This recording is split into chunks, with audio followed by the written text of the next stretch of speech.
You're standing outside on a clear night, head tilted back, eyes tracing the powder spill of stars across the Milky Way. Maybe you're in your backyard or on a camping trip far from city lights, and for just a moment you feel connected to something vast. Then your brain does that thing it always does. It tries to measure the distance.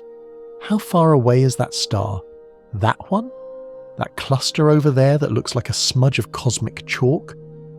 And suddenly, the numbers start pouring in. Thousands of miles. Millions. Wait, billions? Your brain sputters like an old engine, and you realise with a strange mix of wonder and frustration that you have absolutely no framework for understanding these distances.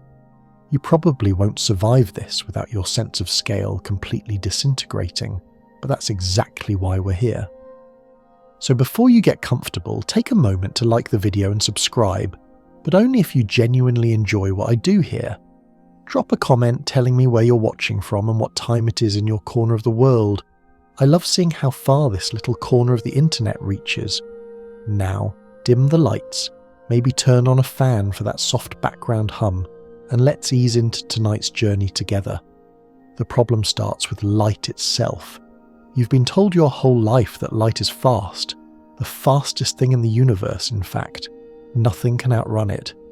It zips from the sun to Earth in about 8 minutes, which sounds impressive until you remember that's 93 million miles covered before you finished your morning coffee. But here's where your brain starts to glitch. Light doesn't travel at 93 million miles per 8 minutes. It travels at 186,282 miles per second. 1 second. The time it takes you to blink twice. Light has already lapped the Earth more than 7 times. It's moved farther in that single heartbeat than you'll travel in your entire lifetime. Even if you become a flight attendant or a long-haul trucker, you try to picture it. Really picture it. A beam of light leaves a flashlight in your hand and races forward. In 1 second, it's already past the horizon, over the ocean, across continents, and halfway around the planet again. Except you can't actually picture that, can you? Your brain offers you a vague sense of really, really fast, and then shrugs. Evolution didn't prepare you for this. Your ancestors needed to judge whether that rustling in the bush was 10 feet away or 30 feet away, not whether a photon was crossing interplanetary space. Historically, figuring out the speed of light was a nightmare. Galileo tried in the early 1600s by stationing assistants on distant hilltops with lanterns, hoping to measure the delay when they uncovered their lamps. Spoiler, it didn't work. Light was just too fast for Renaissance-era reflexes. It wasn't until 1676 that Danish astronomer Ole Rømer noticed something strange about Jupiter's moon Io. Its eclipses happened earlier or later depending on where Earth was in its orbit. He realised light took time to cross the varying distance, and he calculated a speed that was surprisingly close to what we know today. It was the first hint that light, despite feeling instantaneous, had a speed limit baked into the universe itself. But here's the quirky bit. For centuries, scientists couldn't agree on whether light needed a medium to travel through. They invented something called the luminiferous ether, an invisible substance filling all of space, because surely waves needed something to wave in, right? It took the famous Michelson-Morley experiment in 1887 to prove the ether didn't exist, and that light somehow propagated through the vacuum of space all on its own, like some kind of cosmic rule breaker. Historians still argue about whether this experiment alone toppled the ether theory, or if it was just one piece of a larger puzzle that included Einstein's emerging ideas about relativity. You lie back now, feeling the weight of your body against the ground, and think about that number again. 186,282 miles per second. It's not just a speed. It's the universe's ultimate speed limit, hardwired into the fabric of reality itself. Nothing with mass can reach it. Nothing can exceed it. It's the cosmic law that keeps causality intact, that prevents effects from happening before their causes, that holds the whole logical structure of existence together, and yet, despite being this fundamental, this absolute, it's also maddeningly difficult to grasp. You imagine a racetrack stretching from Los Angeles to New York. Light would cross it in about 0.016 seconds. You'd barely register the starting gun before the race was over. Now imagine that same light racing from Earth to the Moon, 250,000 miles away. It takes about 1.3 seconds. Apollo astronauts experienced a noticeable communication delay because of this.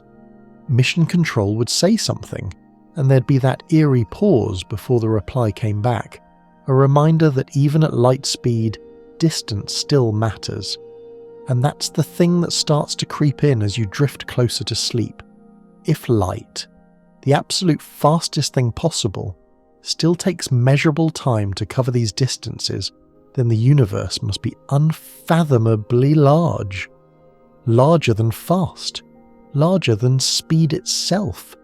The numbers are about to get so big that your brain will stop processing them as quantities and start treating them as abstract symbols, like trying to understand infinity by counting to it.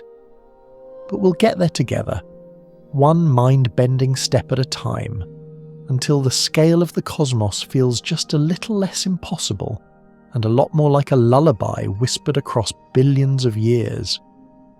You decide to build yourself a mental measuring stick, something familiar you can scale up as you venture deeper into space. So you start small, well, relatively small. Earth to the Moon, about 238,855 miles, give or take a few depending on the Moon's elliptical orbit. You've seen pictures of this. Maybe you've even watched footage of the Apollo missions, those grainy images of astronauts bouncing across the lunar surface. 3 days of travel in a rocket, one giant leap for mankind, all that. It feels comprehensible. If you drove a car at highway speed without stopping, you'd reach the Moon in about 6 months. Ridiculous, yes, but still something your brain can wrap around. You've driven for 6 hours on a road trip, multiply that feeling by a lot, and there's the Moon. Now you stretch your ruler a bit. Earth to the Sun, 93 million miles, a distance so commonly referenced in astronomy that it gets its own name, the astronomical unit, or AU, 1 astronomical unit. It's the baseline for measuring our solar system, the cosmic yardstick that everything closer to home gets compared against. Light covers it in 8 minutes and 20 seconds. But if you're in that hypothetical car again, driving at 60 miles per hour non-stop, it would take you about 176 years to reach the Sun. Your great-great-great-grandchildren would have to finish the trip for you. The numbers are already getting uncomfortable, aren't they? Here's where it gets fun, or terrifying depending on your disposition. Let's visit Neptune, the outermost planet in our solar system, sitting about 2.8 billion miles from the Sun, or roughly 30 astronomical units. Light from the Sun takes over 4 hours to get there. 4 hours. That means if the Sun suddenly blinked out of existence right now, Neptune wouldn't know for half a workday. And your car, at highway speed, you'd need 5,000 years to reach Neptune. Longer than recorded human history. You'd have to start driving before the pyramids were built and keep going through the rise and fall of empires, the invention of the wheel, the Renaissance, 2 world wars, the internet age, and you'd still be en route, floating through the dark, frozen outer reaches of our solar system. Historically, measuring these distances was an epic challenge. In 1672, astronomer Giovanni Cassini sent his colleague Jean Richet to French Guiana while he stayed in Paris, and they simultaneously observed Mars from both locations. By measuring the slight difference in Mars's position against the background stars, a technique called parallax, they triangulated the distance to Mars and from that, calculated the astronomical unit.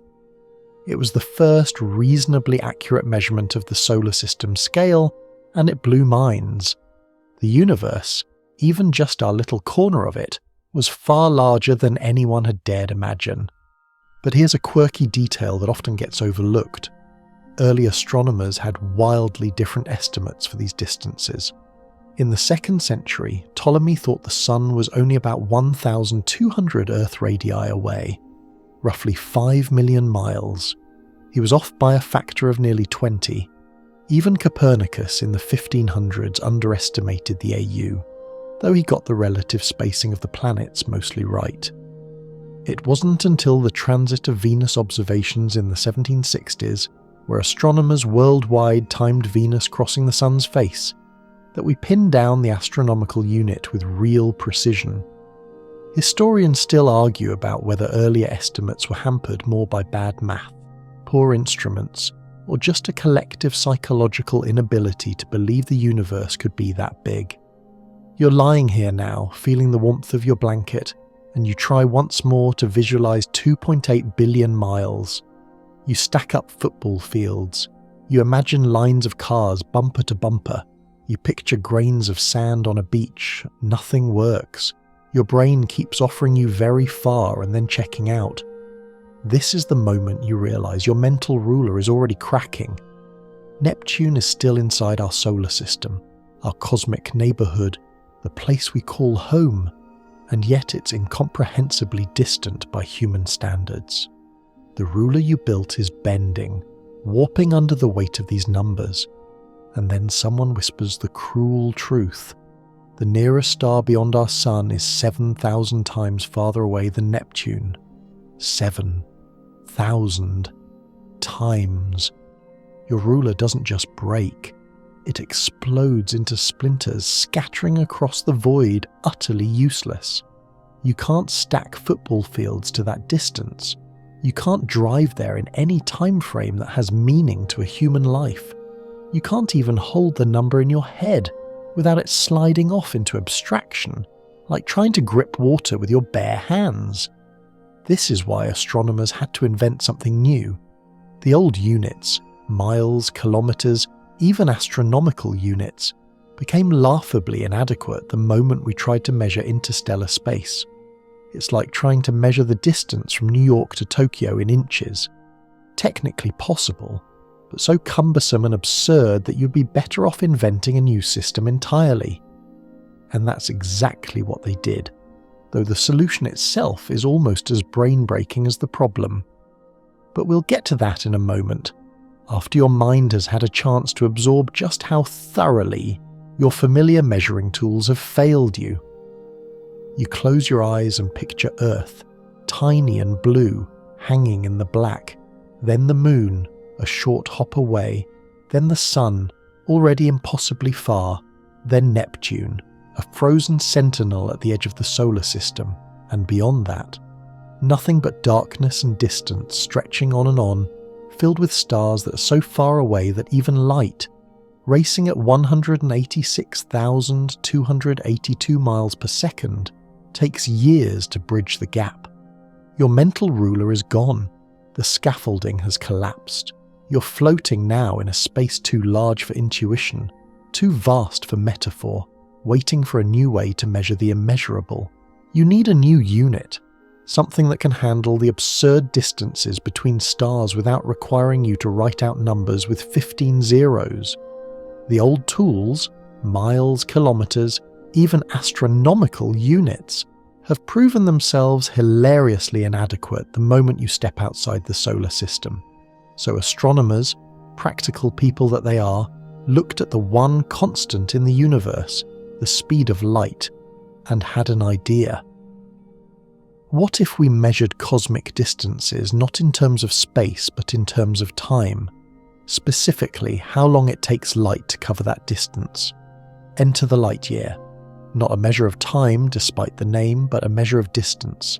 It's the distance light travels in one Earth year, moving at its constant, unwavering speed of 186,282 miles per second.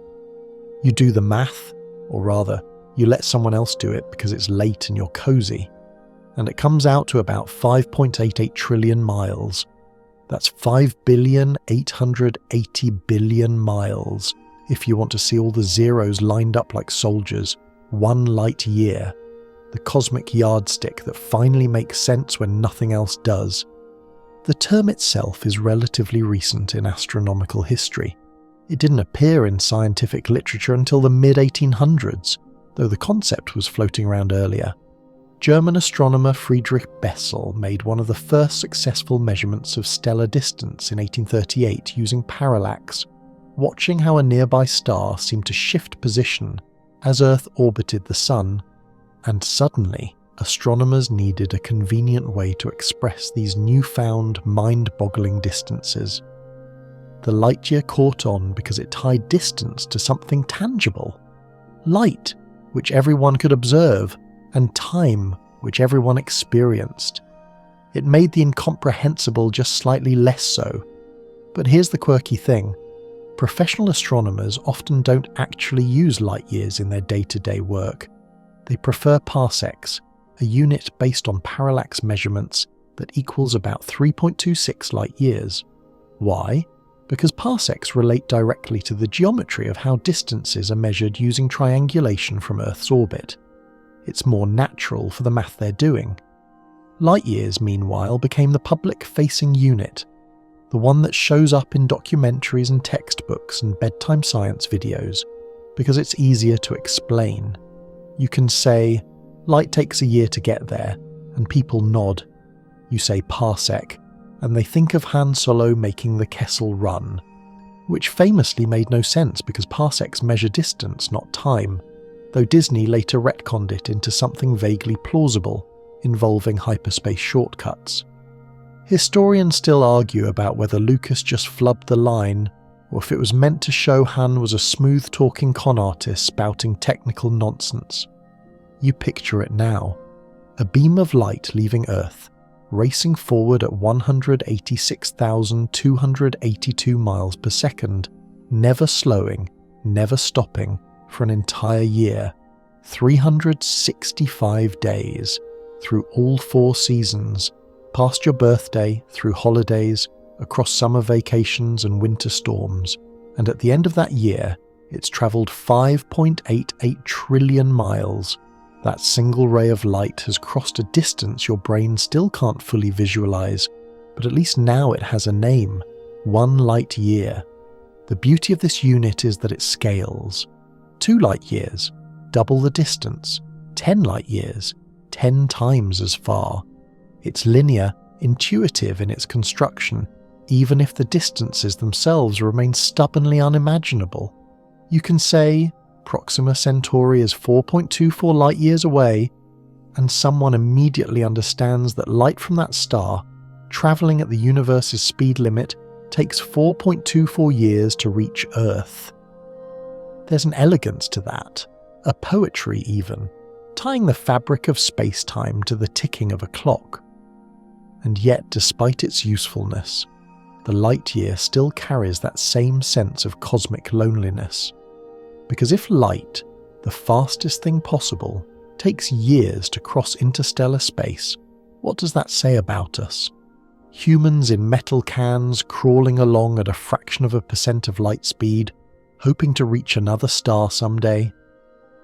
The light year is both a tool and a taunt, a way of measuring the universe that simultaneously makes it comprehensible and highlights just how impossible it is to traverse. You roll over in bed, pulling the blanket higher. Outside your window, stars are shining, their light ancient and patient, having travelled for years, sometimes millions of years, just to land on your retina for a fraction of a second. Each twinkle is a postcard from the past, a message sent long before you were born, before your parents were born, sometimes before humans even existed. The light year gives you a way to measure that, to quantify the distance between here and there, between now and then. It doesn't make the universe smaller. If anything, it makes you realise just how staggeringly large it is. But at least now, you have a ruler that doesn't immediately shatter under the weight of the cosmos. At least now you can start to count the distance to the stars, even if the numbers make your head spin and your sense of scale crumble like dry leaves. 1 light year, the first step into the deep, dark infinite, You want to visualize it, really see it, not just accept it as an abstract number, so you start small with something familiar. A football field, 100 yards, or about 300 feet. Simple. You've walked across one, maybe played on one, definitely watched a game or two from the stands. Now, how many football fields fit into a mile? About 17.6. Okay, still manageable. You can picture 17 football fields lined up end to end, stretching down a highway or across a city. Now multiply that by 5.88 trillion, the number of football fields in a light year. Your brain immediately files for bankruptcy. Let's try something else. Stacking dollar bills. A single dollar bill is about 6.14 inches long. If you laid them end to end, it would take roughly $10.3 million bills to cover 1 mile. 1 mile. Now stretch that to 5.88 trillion miles. You'd need about 60 quintillion dollar bills. That's 60 with 18 zeros after it. If you started laying them down right now, 1 per second, without stopping to eat or sleep or question your life choices, you'd need about 1.9 quadrillion years to finish. The universe itself is only 13.8 billion years old, so you'd need to start over 137,000 times in successive universes to complete the task. This is not helping. Maybe something faster, light itself, zipping along. In 1 second it covers 186,282 miles. In 1 minute that's over 11 million miles. In an hour light travels 670 million miles, nearly the distance from the Sun to Jupiter. You watch the clock tick for 60 seconds and realise light has just travelled farther than Jupiter's orbit while you sat there breathing, and it keeps going for an entire year. Day after day, month after month, never sleeping, never slowing, just racing forward through the void. By the time a year has passed, it's crossed 5.88 trillion miles, 1 light year, and your brain, exhausted from trying to picture it, finally gives up and just accepts it as a number, a symbol, a stand-in for unimaginably far. Historically, this is exactly the wall that hit early astronomers when they first measured stellar distances. When Friedrich Bessel announced in 1838 that 61 Cygni was about 10.3 light-years away, though he didn't use that term yet, the scientific community reacted with a mix of awe and disbelief. 10 light-years? That meant the light they were seeing had left that star a decade ago, before some of them were born. It was the first time humanity truly grasped that the stars weren't just distant lanterns on a celestial sphere, but unimaginably remote suns scattered across a vast, nearly empty expanse. Here's a quirky detail. Some early attempts to visualize cosmic distances used bizarre metaphors. One Victorian-era writer suggested imagining a stack of paper so tall it reached the nearest star, with each sheet representing a mile. The stack would be high enough that if you dropped a rock from the top, it would take over 200 years to hit the ground, assuming it didn't burn up from friction. Another writer suggested a procession of ants, each carrying a grain of sand, walking single file from Earth to the nearest star. The line would circle Earth's equator over 100,000 times. These metaphors were meant to help, but they mostly just illustrated how hopelessly inadequate metaphors are when dealing with light years. Astronomers still argue about the best way to communicate these distances to the public. Some prefer analogies, others insist on just presenting the raw numbers and trusting people to grasp the scale intellectually, if not intuitively. A few radical educators suggest abandoning human-scale comparisons entirely and teaching cosmic distances using logarithmic scales, where each step up represents a tenfold increase, making the jump from Earth to Moon to Sun to stars feel more like a smooth progression than a series of mental whiplashes. You lie there now, eyes closed, trying one last time. Imagine Earth as a grain of sand. The Moon would be another grain about an inch away. The Sun, a marble about 10 feet away. And the nearest star, Proxima Centauri, At 4.24 light years, that marble would be over 500 miles away. You'd place your Earth grain of sand in New York City, and Proxima would be a marble sitting somewhere in North Carolina. That's the scale. That's 1 light year stretched across familiar geography, and even then, you're compressing things so violently that the metaphor barely holds. The truth settles in like a heavy blanket. You will never truly visualize a light year, not in any meaningful, intuitive sense. Your brain evolved to navigate savannas and forests, to judge the distance to prey or predator within a few hundred yards, simply doesn't have the hardware for this. The best you can do is accept the number, trust the math, and let the feeling of vastness wash over you without trying to pin it down. A light year is 5.88 trillion miles. It's the distance light travels in a year. It's farther than you can picture, farther than metaphors can carry you, farther than your imagination can stretch without snapping. And that's okay. Some things are meant to be incomprehensible, to sit at the edge of understanding like a dark horizon you can never quite reach. The light year is one of them, a reminder that the universe is not built to human scale, and that's precisely what makes it beautiful. You've built your mental ruler, watched it crumble, and accepted a new unit of measurement that at least gives you a fighting chance at discussing cosmic distances. Now it's time to use it, so you point your attention to the nearest star beyond our Sun, Proxima Centauri, a small, dim red dwarf sitting in the constellation Centaurus. It's our closest stellar neighbour, the next stop on any hypothetical interstellar road trip. And it's 4.24 light years away. 4.24 light years. Say it out loud. It sounds almost reasonable, doesn't it? Just over 4 years for light to make the journey. Compared to the millions and billions we'll be dealing with later, 4.24 feels downright cozy. Neighbourly even. Proxima is right there, practically on our doorstep in cosmic terms. Except here's the crushing reality. It's still about 25 trillion miles away. 25 trillion. If you stacked $1 trillion bills, the pile would reach Saturn's orbit. Now do that 25 times. That's the distance to our nearest neighbour. Let's talk travel time.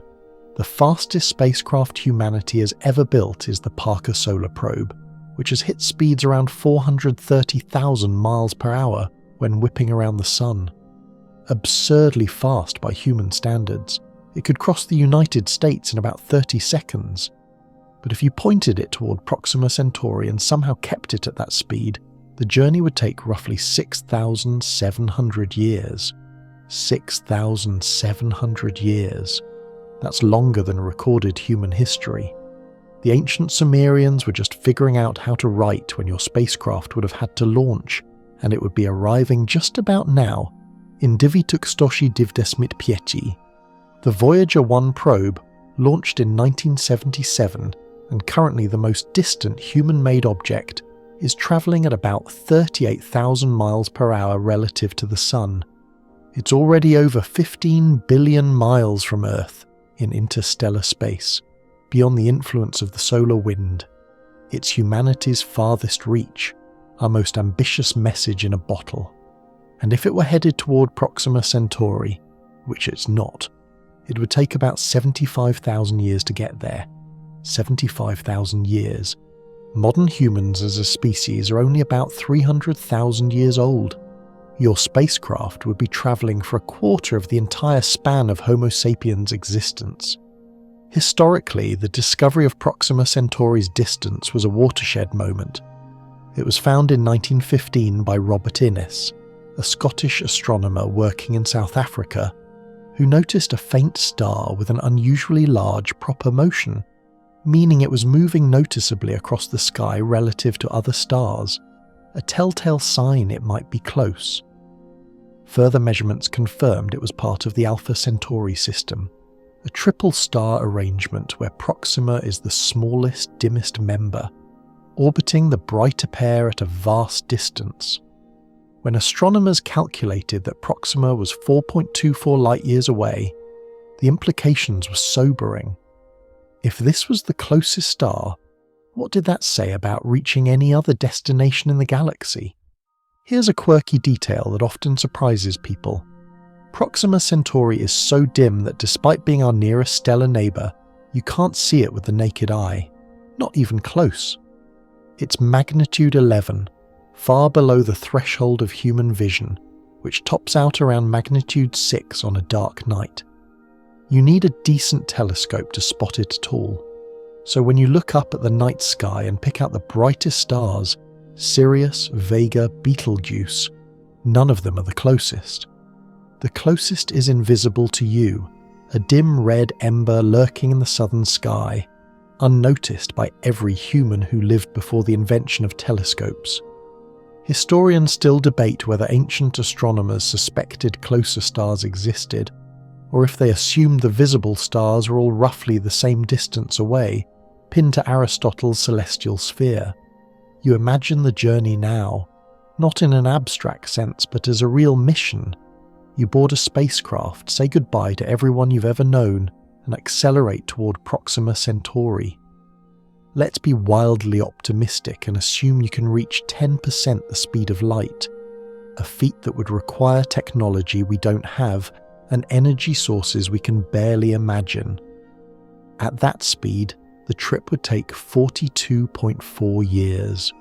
You'd leave Earth in your 20s maybe, and arrive in your 60s, assuming you survived the radiation, the isolation, the 1,000 things that could go wrong.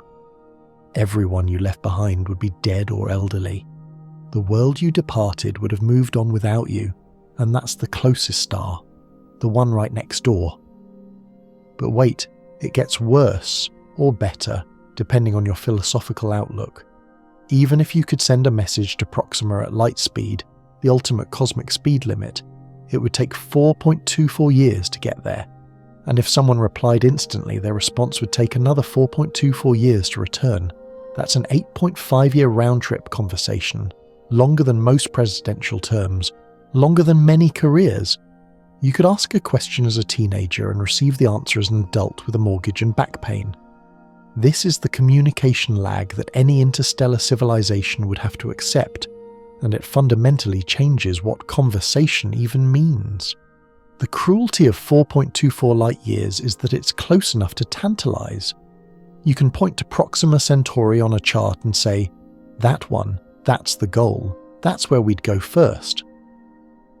But it's still so incomprehensibly far that every technology we have crumbles under the scale of the journey.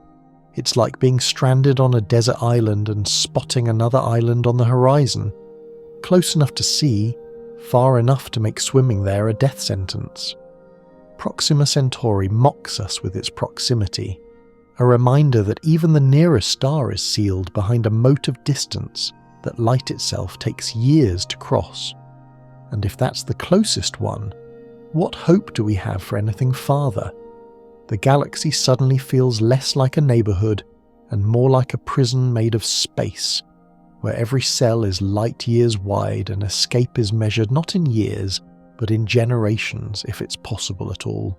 You decide to check the math on humanity's most ambitious attempt to reach the stars, or at least wave hello from a distance. The Voyager probes, both launched in 1977, are the farthest human-made objects from Earth, coasting through interstellar space at about 38,000 miles per hour. They're equipped with golden records containing sounds and images from Earth, a cosmic mixtape for any alien civilization that might stumble across them billions of years from now. Optimistic, poetic, and, if you're doing the math, utterly hopeless. Voyager 1, the faster of the two, has already travelled over 15 billion miles from Earth. That's more than 3 times the distance from the Sun to Neptune. It's crossed the heliopause, the boundary where the solar wind gives way to the interstellar medium, and entered the space between stars. Historic stuff. Humanity's first ambassador to the galaxy. But here's the kicker. If you wanted to visit Proxima Centauri, the closest star at 4.24 light-years, Voyager would need about 75,000 years to get there. 75,000 years. You could launch it at the dawn of human civilization, back when we were painting caves and figuring out fire, and it still wouldn't have arrived yet. Let's sit with that number. 75,000 years ago, Neanderthals were still around, mingling with Homo sapiens in Europe and the Middle East. The last ice age was in full swing. The oldest known cave paintings were still fresh on the walls. If some ancient shaman had somehow launched Voyager 1 back then, it would still be decades away from Proxima right now, drifting silently through the void while civilizations rose and fell back on Earth. Empires built, languages born and forgotten, the wheel invented, agriculture discovered, cities raised, wars fought, art created, everything that makes up human history, all of it just a blink in the spacecraft's lonely journey. The Voyager missions were never meant to reach another star, of course. They were designed to study the outer planets, Jupiter, Saturn, Uranus, Neptune, which they did beautifully, sending back images that redefined our understanding of the solar system. The fact that they're now in interstellar space is a bonus, a victory lap that will continue until their plutonium power sources finally decay around 2025 to 2030, rendering them silent. After that, they'll just coast forever, or until they hit something, which statistically won't happen for millions of years given how empty space is. Historically, the Voyager missions represent both humanity's reach and its limitations. When Carl Sagan and his team compiled the Golden Records, they were acutely aware that the chances of the probes ever being found were infinitesimal. Space is too vast, the galaxy too large, the probes too small and slow. But they did it anyway, because the act of trying mattered. It was a message to ourselves as much as to any hypothetical aliens. We were here, we looked up, we wondered, and we tried to say hello. Historians still debate whether the Golden Records were a genuine attempt at communication or a symbolic gesture, a way for humanity to feel less alone in the cosmos by imagining an audience for our existence. Here's a quirky bit that often gets overlooked. The Golden Records include a map showing Earth's location relative to 14 pulsars, neutron stars that emit regular radio pulses like cosmic lighthouses. The idea was that any sufficiently advanced civilization could use the pulsar map to triangulate where the probes came from. Clever, right? Except some scientists later pointed out that this also means we've essentially given potential hostile aliens a roadmap to our home. Not that it matters much. By the time anyone finds Voyager, humanity will either be extinct, evolved into something unrecognizable, or spread across the galaxy ourselves. But it's a fun thing to worry about late at night. You picture the scene, Voyager 1, a tiny speck of metal and silicon tumbling slowly through the dark, its cameras long dead, its instruments silent, its golden record waiting for a listener that may never come. Behind it, the sun is just another star now, faint and unremarkable among billions. Ahead, the nearest star is still tens of thousands of years away at its current speed. It's the loneliest object humanity has ever made, and it will remain lonely long after the last human has taken their final breath. And that's the reality check, isn't it? If our fastest spacecraft takes 75,000 years to reach the nearest star, then interstellar travel, real, practical, within a human lifetime interstellar travel, isn't just hard. It's almost absurdly difficult. You'd need to accelerate to a significant fraction of light speed, maybe 10% or 20%, which would require energy outputs equivalent to entire nations' power grids, plus shielding against interstellar dust that at those speeds would hit like bullets, plus life support for decades, plus solutions to radiation exposure, plus ways to keep humans sane in the infinite dark.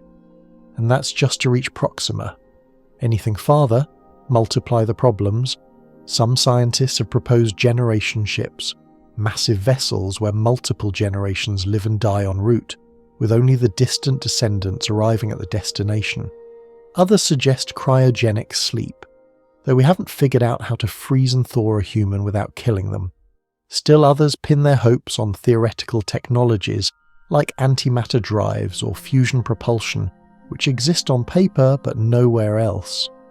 The most pessimistic voices suggest that interstellar travel might simply be impossible for biological beings, that the distances are too vast and the speeds required too destructive, and that if we ever reach the stars, it'll be as digital consciousnesses uploaded into machines, or as microscopic probes riding laser beams. You roll over, the blanket heavy and warm, and you think about Voyager out there in the cold, still moving, still carrying its message, still hoping in its mechanical way for a miracle. It's been travelling for nearly 50 years and hasn't even covered a fraction of the distance to Proxima. The math is brutal. The distances are punishing. And yet, Voyager is out there, doing its slow, patient crawl toward eternity. Maybe that's the real lesson. Not that we'll reach the star soon, but that we're willing to try anyway, even knowing the odds, even facing the existential weight of 4.24 light years and the 75,000 years it takes to cross them at speeds that once seemed impossibly fast. You're staring at the stars again, but this time something shifts in your understanding. You're not just looking at them, you're looking back in time. Every photon that lands on your retina has been travelling for years, decades, sometimes millions of years, crossing the void at light speed, patient and unstoppable. The light you see left those stars long before you were born, before your parents were born, sometimes before humans walked upright. You're not seeing the stars as they are now, you're seeing them as they were. The night sky isn't a snapshot of the present, it's a museum of the past, every star a fossil, every twinkle a message from history. Take Proxima Centauri, that dim red dwarf we talked about earlier, 4.24 light-years away. When you finally spot it through a telescope, the light hitting your eye left Proxima over 4 years ago. If an astronomer on a planet orbiting Proxima looked back at Earth right now, they wouldn't see you. They'd see Earth as it was in 2021, still in the grip of a pandemic, still arguing about masks and vaccines, still figuring out what the new normal meant. You and that hypothetical alien would be living in different eras, separated not by space, but by the speed limit of information itself. This is the sneaky genius of light. It turns telescopes into time machines. Not the Hollywood kind, where you can change the past or visit the future, but something more subtle and profound. When astronomers point their instruments at distant objects, they're not just measuring distance, they're measuring when. The farther away something is, the older the light, the deeper into the past they're peering. A star 100 light years away shows you what it looked like a century ago. A galaxy 1,000,000 light years away appears as it was 1,000,000 years in the past. Look far enough, and you can see the universe as it was billions of years ago, young and strange and barely recognizable. Historically, this realization was both thrilling and disorienting. When astronomers in the early 20th century started measuring the distances to galaxies and realized how far away they were, it meant the light from those galaxies had been travelling for millions of years. Edwin Hubble's observations in the 1920s, showing that galaxies were receding from us and the universe was expanding, were based on ancient light. He wasn't seeing those galaxies as they existed in his present. He was seeing their past selves, frozen in time by the finite speed of light. It was like discovering that every window in your house looked out onto a different year, some showing yesterday, others showing decades or centuries ago. Here's a quirky detail. Because of this time lag, we can never see the universe as it truly is right now. There's no such thing as a universal present moment when you factor in light travel time. The moon you see is 1.3 seconds in the past. The sun is 8 minutes old. Proxima Centauri is 4.24 years out of date. The Andromeda Galaxy, our nearest large galactic neighbour, is 2.5 million years behind schedule. If Andromeda suddenly exploded tomorrow, from its perspective, we wouldn't know for 2.5 million years. We keep seeing it in the sky, serene and spiral-armed, blissfully unaware that it had already met a cataclysmic end. Astronomers still debate the philosophical implications of this. If you can't see anything as it is right now, does right now even have meaning on cosmic scales? Some argue that simultaneity breaks down across light-year distances, that the universe doesn't have a single ticking clock but rather a patchwork of local times, each frame of reference carrying its own version of now. Others insist this is just semantics, that there's still an objective present even if we can't observe it. Either way, the light speed delay fundamentally changes how we relate to the cosmos. We're always looking at history, never the present, and the farther we look, the older the history becomes. You think about this as you lie there, the ceiling above you solid and close, the stars outside impossibly distant. Somewhere out there, light from Earth is racing outward in all directions, carrying images of our planet as it was years, decades, centuries ago. Aliens light years away could theoretically intercept that light and see Earth's past. Dinosaurs roaming, pyramids being built, the first radio broadcast crackling into space. We're broadcasting our history into the cosmos whether we intend to or not, every photon a fragment of our story. And it works in reverse. The stars you see tonight are ghosts, echoes, memories of what once was. Some of those stars might already be dead, their light still in transit, the final photons of their existence crawling toward Earth at 186,282 miles per second, waiting to deliver the news of their demise to eyes that won't exist for millions of years. You could be looking at a supernova that happened centuries ago but only reached Earth last Tuesday. You could be seeing a planetary system that no longer exists, its worlds swallowed by their dying star eons ago, the catastrophe hidden from you by sheer distance and the finite speed of light. This is what makes astronomy both beautiful and haunting. Every observation is archaeology, every image is a relic. You point a telescope at a distant galaxy and capture light that's been journeying across the universe since before the first multicellular life appeared on Earth. That light has crossed billions of light years, survived the expansion of space itself, dodged cosmic debris, and finally, after an incomprehensible voyage, landed on a sensor or a human eyeball in this tiny corner of the Milky Way. And what does it show? A moment, frozen, a snapshot of the past, presented as if it were the present, waiting for someone to notice and wonder. You close your eyes, feeling small and temporary, aware that somewhere, light from this very moment is beginning its own long journey outward, carrying the story of tonight, of you, lying here, thinking about time and distance and the strange alchemy that turns looking at stars into looking at history.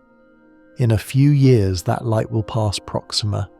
In millions of years it'll reach distant galaxies, and by then you'll be long gone, but your light will still be travelling, a message from the past to an unknowable future, proving that once, briefly, you were here.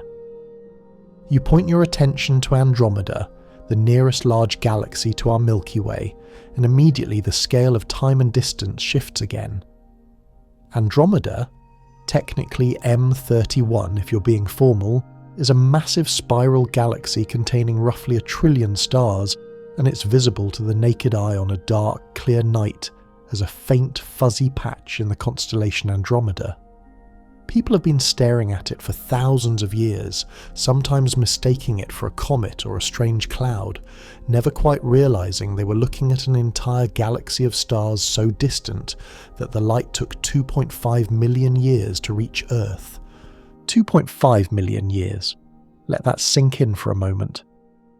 When the light you see from Andromeda tonight began its journey, humans didn't exist yet, not even close. Our genus, Homo, was just beginning to emerge in Africa. Australopithecus was still wandering the savannas, learning to walk upright, figuring out tools. Ice ages came and went. Species evolved and went extinct. The Earth itself changed. Continents shifted slightly. Climates cycled, forests rose and fell. And through it all, photons from Andromeda were racing toward our little blue planet at light speed, crossing the void, never stopping, never slowing, until finally they arrived here, tonight, to land on your eyes. This means you're not seeing Andromeda as it is now. You're seeing it as it was 2.5 million years ago, when early hominids were just figuring out how to use sharp rocks. If someone in Andromeda were looking at Earth with a powerful enough telescope right now, they wouldn't see you.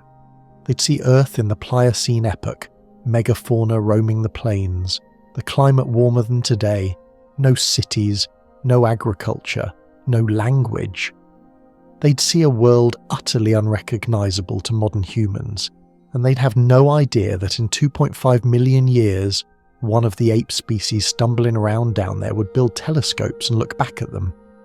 The paradox gets weirder the more you think about it. Andromeda is currently hurtling toward the Milky Way at about 68 miles per second. In roughly 4.5 billion years, the two galaxies will collide, or rather merge, since galaxies are mostly empty space and actual stellar collisions will be rare. But right now, you can't see that motion in real time. You're seeing Andromeda as it was 2.5 million years ago, so its current position is actually closer than what you observe. It's like watching a car drive toward you in a video that's 2.5 million years behind. The car is much nearer than it appears on screen, but you won't see its true position until the signal catches up. Historically, humans didn't even know Andromeda was a separate galaxy until the 1920s. Before that, astronomers thought it was a nebula, a cloud of gas within our own Milky Way. The Great Debate of 1920 saw astronomers arguing over whether these spiral nebulae were distant galaxies or nearby gas clouds. It wasn't until Edwin Hubble used Cepheid variable stars, stars that pulse at regular intervals linked to their brightness, to measure Andromeda's distance that the truth became clear.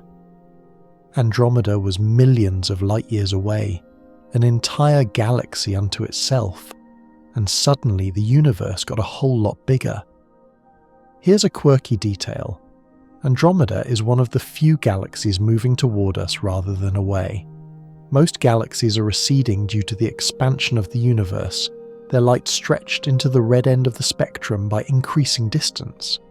But Andromeda is close enough and moving fast enough that its light is actually blue-shifted, compressed towards shorter wavelengths, because it's approaching.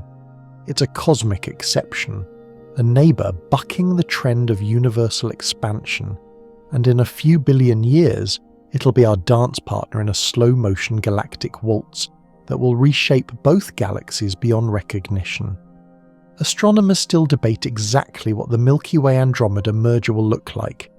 Simulations show the two galaxies will probably pass through each other first, their gravitational fields distorting each other's shapes, flinging stars into new orbits, before swinging back around for a second, more chaotic collision that eventually settles into a single elliptical galaxy. Some scientists have even dubbed the future merged galaxy Milkomeda, or Milkdromeda, though by the time it happens, humanity will either be long extinct, evolved into something unrecognizable, or possibly spread across the merged galaxy ourselves. Assuming we figure out how to survive that long, you imagine standing on Earth, or whatever Earth has become, 4.5 billion years from now, watching Andromeda grow larger and larger in the night sky over millions of years, no longer a faint smudge but a brilliant looming presence dominating the heavens. Stars from both galaxies mixing, new stars forming from compressed gas clouds, the structure of everything you know being rewritten by gravity's patient hand. It's the ultimate cosmic spectacle, playing out over timescales so long that individual human lifetimes are less than the blink of an eye in comparison. But right now, tonight, Andromeda is just a fuzzy patch, serene and distant, showing you a moment frozen 2.5 million years ago. You can't see the trillion stars individually. You can't watch planets orbiting them, can't see the nebulae where new stars are forming, can't witness supernovae exploding in real time.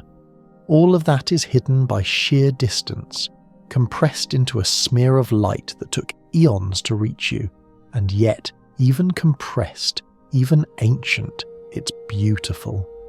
A reminder that there are entire galaxies out there, each with billions or trillions of stars, each with its own story unfolding across timescales that make human history look like a flicker. You pull the blanket tighter, feeling the warmth against the cold enormity of the cosmos. Andromeda is out there, 2.5 million light-years away, moving closer, ancient and patient. The light you see tonight is older than your species, older than most things you'd recognize as human. And tomorrow night, you'll see it again, exactly the same.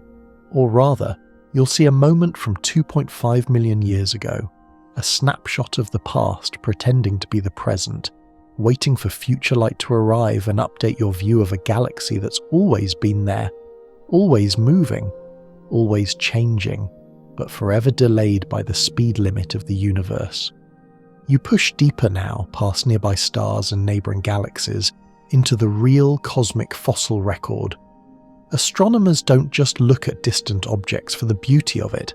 They're hunting for clues about how the universe began, how galaxies formed, how stars first ignited in the primordial dark, and the only way to study the early universe is to look far enough away that the light has been travelling for billions of years, bringing with it images from when the cosmos was young and strange and nothing like it is today. The Hubble Space Telescope, launched in 1990, revolutionised this kind of archaeology. One of its most famous images is the Hubble Deep Field, captured in 1995 when astronomers pointed the telescope at a seemingly empty patch of sky, no bigger than a grain of sand held at arm's length. They left the shutter open for 10 days, collecting every faint photon that wandered into the lens. When the image came back, that empty patch was swarming with galaxies, thousands of them, each one billions of light-years away, each one showing the universe as it looked billions of years in the past. Some of those galaxies are so distant that their light has been travelling for over 13 billion years. 13 billion. The universe itself is only about 13.8 billion years old, which means you're seeing these galaxies as they appeared just 700 to 800 million years after the Big Bang, when everything was still hot and chaotic and the first generation of stars, massive, short-lived, made entirely of hydrogen and helium, were just beginning to fuse and die. You're looking at cosmic infancy, the universe as a toddler, barely recognizable compared to the mature, structured cosmos we inhabit today. This is what makes modern telescopes so powerful. They're not just magnifying distant objects, they're reaching back through time. The James Webb Space Telescope, launched in 2021, has pushed this even further, using infrared light to peer through the dust and gas that obscures visible light, capturing images of galaxies from even earlier epochs. Some of the galaxies Webb has observed formed less than 400 million years after the Big Bang, making them among the oldest structures ever directly observed. When you look at those images, you're seeing galaxies that existed before the Sun was born, before the Milky Way looked anything like it does now, before most of the heavy elements in your body even existed. Historically, this kind of deep time observation wasn't possible until the 20th century. Ancient astronomers had no idea the universe had a history. They assumed the stars were eternal, unchanging, fixed on a celestial sphere that had always existed and always would. Even into the 1800s, many scientists believed the universe was static and infinite, with no beginning, and no end. It wasn't until the 1920s, when Edwin Hubble discovered that galaxies were receding and the universe was expanding, that cosmologists started to piece together the idea of a Big Bang, a moment of creation, about 13.8 billion years ago when everything exploded into existence from a hot, dense state. Here's a quirky detail. The most distant objects we can observe aren't actually galaxies. They're the cosmic microwave background, CMB, the faint afterglow of the Big Bang itself. The CMB is light from about 380,000 years after the Big Bang, the moment when the universe cooled enough for atoms to form and light to travel freely for the first time. That light has been stretched by the universe's expansion into microwave wavelengths, creating a faint glow that's everywhere, surrounding us in all directions, like the remnant heat from a long extinguished fire. When you tune an old analog TV to static, about 1% of that fuzz is actually the CMB, photons from the dawn of time, travelling for 13.8 billion years just to land on your television screen. Astronomers still argue about the exact details of the early universe. How did the first stars form? When did the first galaxies coalesce? What caused the universe to reionize, to transition from a fog of neutral hydrogen to the transparent space we see today? These are active areas of research, and every new deep field image brings fresh puzzles. Some galaxies appear too large, too structured, too mature for their age, suggesting our models of galaxy formation might be incomplete. Others show unexpected bursts of star formation, hinting at processes we don't fully understand. You imagine it now. Photons, born in the nuclear furnaces of stars 13 billion years ago, racing outward through expanding space, crossing voids between galaxy clusters, dodging clouds of gas, surfing the stretching fabric of space-time itself, until finally, after a journey longer than most things in the universe have existed, they strike a mirror on a telescope orbiting Earth and get converted into data, into pixels, into an image on a screen that a human looks at and marvels at and tries to understand. This is the ultimate power of light years as a concept. They're not just measuring distance, they're measuring time. Every light year you look outward is a year you look backward. 10 light years, you see a decade into the past.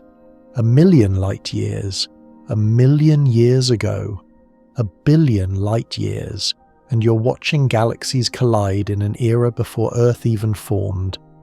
The universe doesn't just spread out in space, it spreads out in time, layers upon layers of history stacked one light year atop another, each layer a snapshot of a different epoch, preserved by the finite speed of light and waiting for someone curious enough to look.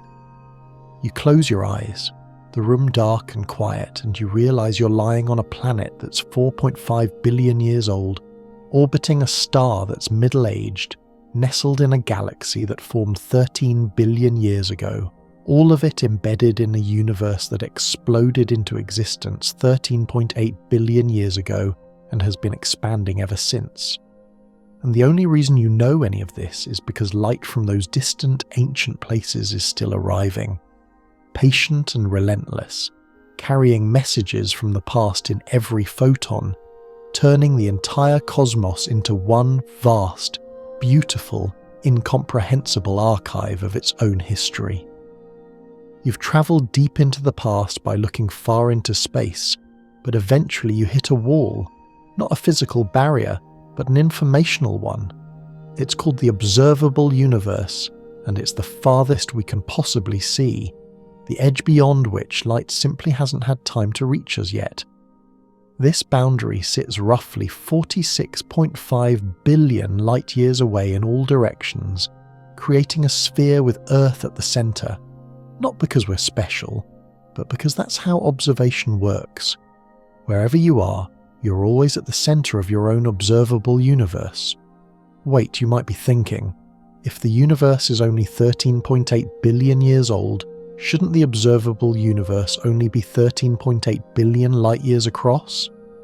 That would make sense if space was static, but it's not. Space itself has been expanding the entire time light has been travelling, stretching the distance between objects, meaning that a galaxy whose light has been travelling for 13.8 billion years is now much farther away than that. Roughly 46.5 billion light-years in fact. The edge of the observable universe isn't where the light started, it's where the source currently is, accounting for all the expansion that's happened since. This creates a strange situation. There are galaxies out there, billions of them, whose light will never reach us, not because they're hiding or moving away, but because the space between us and them is expanding faster than light can cross it. Not that the galaxies themselves are moving faster than light, which would violate relativity, but that the cumulative expansion of space between here and there adds up to a faster than light recession. It's like trying to walk up a down escalator that's moving faster than you can walk.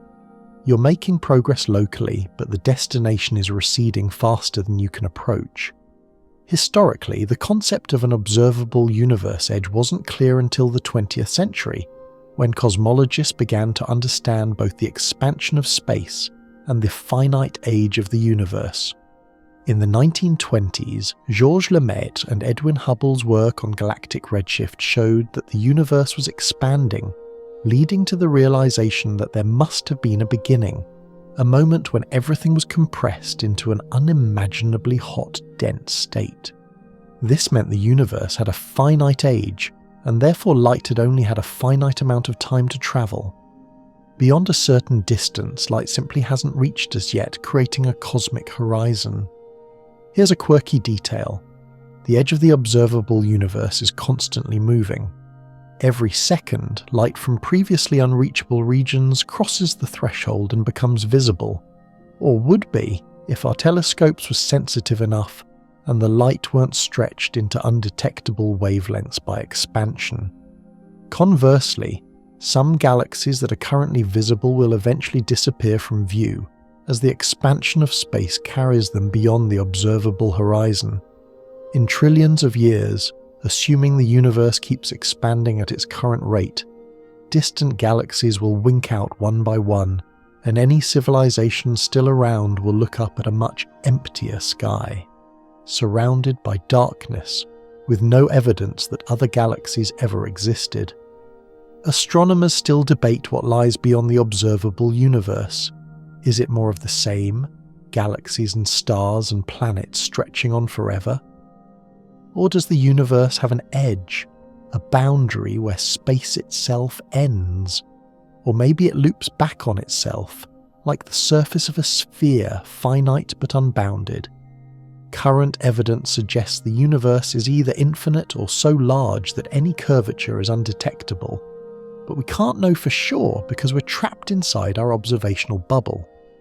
The light from beyond simply hasn't arrived yet, and depending on how fast space expands, it may never arrive.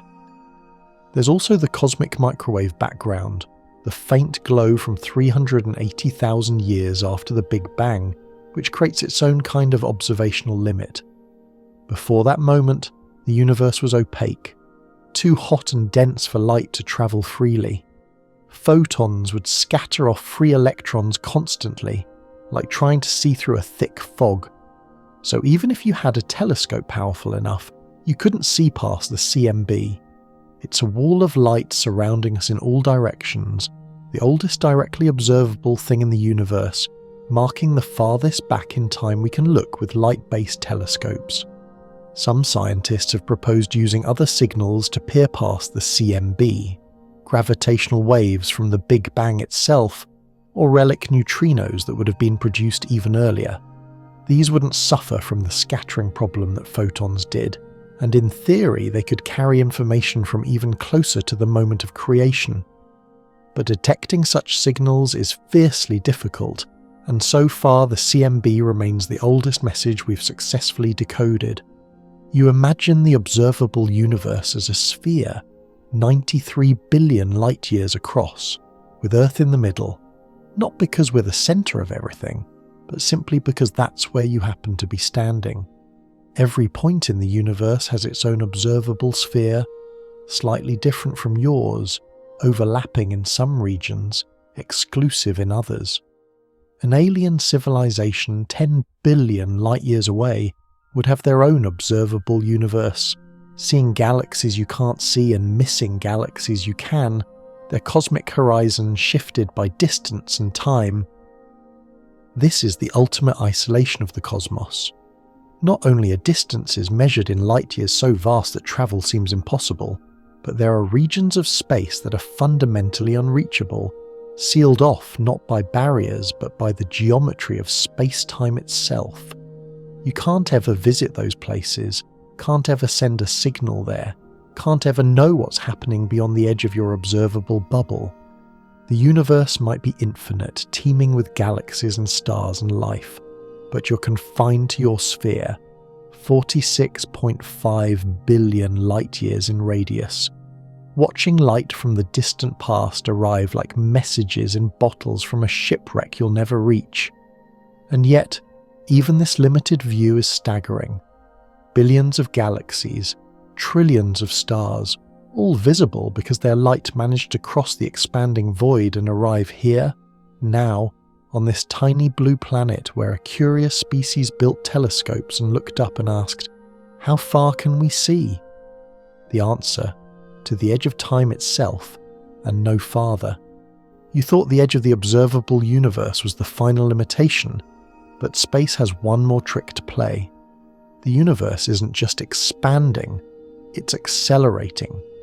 Galaxies aren't just drifting apart, they're speeding up, pushed by something astronomers call dark energy, a mysterious force that makes up about 68% of the universe's total energy, but remains completely unexplained. And this acceleration has a brutal consequence. Some galaxies are moving away from us faster than light can catch up, meaning they're disappearing from view, slipping beyond the cosmic horizon, never to be seen again. Let's break this down. Imagine two galaxies sitting far apart in space. Between them, space itself is expanding, not because they're moving through space, but because the space between them is literally growing, like dots on an inflating balloon. If the galaxies are close enough, the expansion is slow and light can still travel between them. But if they're far enough apart, the cumulative stretching of all that space adds up to a recession speed faster than light. The light trying to reach us from those distant galaxies is like a runner on a treadmill that's accelerating faster than they can run. They're making progress locally, but the finish line is receding faster than they can catch it. This isn't a violation of relativity. Special relativity says nothing can move through space faster than light, but it has nothing to say about space itself expanding. General relativity, Einstein's theory of gravity and space-time, allows for this.